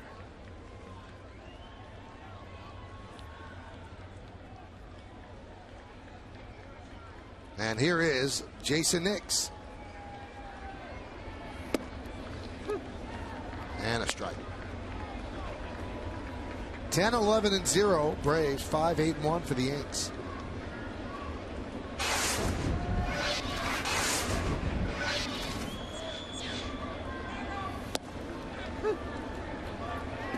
Count 0-2. Medlin working back in the bullpen again for the Braves. Missed most of last year. Come back from Tommy John surgery. Speaking of Tommy Hanson will get the win if the Braves hold on. Despite allowing 4 home runs, and really the Yankees the first AL East team that really got to him.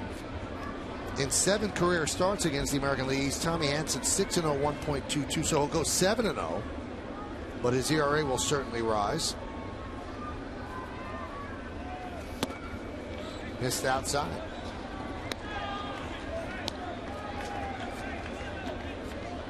If the Yankees get anything going in this inning, then you're going to see Kimbrel.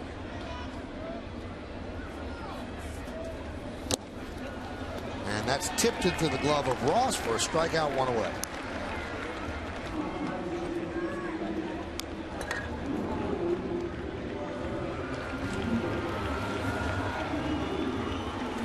That'll bring up Jeter. A long time ago, he led off the bottom of the first inning with a home run against Tommy Hanson. He's 1 for 3 with a walk. 7 home runs for Jeter. And that home run was his 90th hit of the year, which leads the American League. And a strike.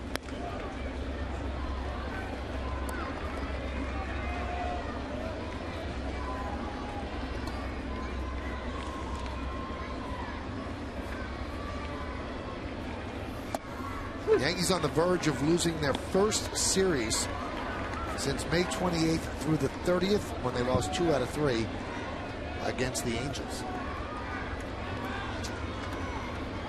They have been that hot.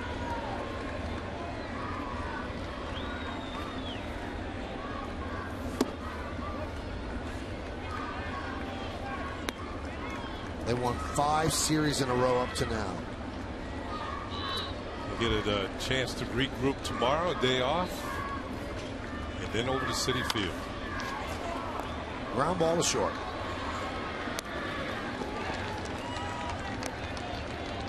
And there are now 2 outs. Yankees down to their final out.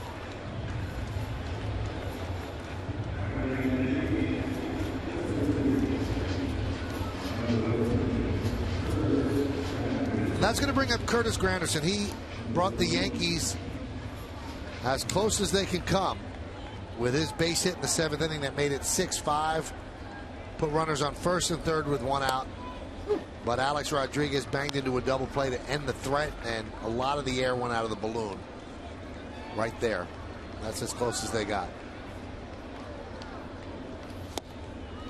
Count 0-2, and the Yankees down to their final strike.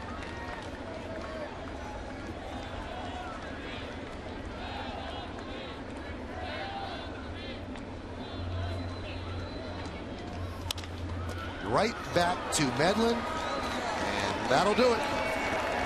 As the Yankees lose this game 10-5, and the Braves win this series 2-1. Stick around for the postgame show to find out who's today's Chevy Player of the Game.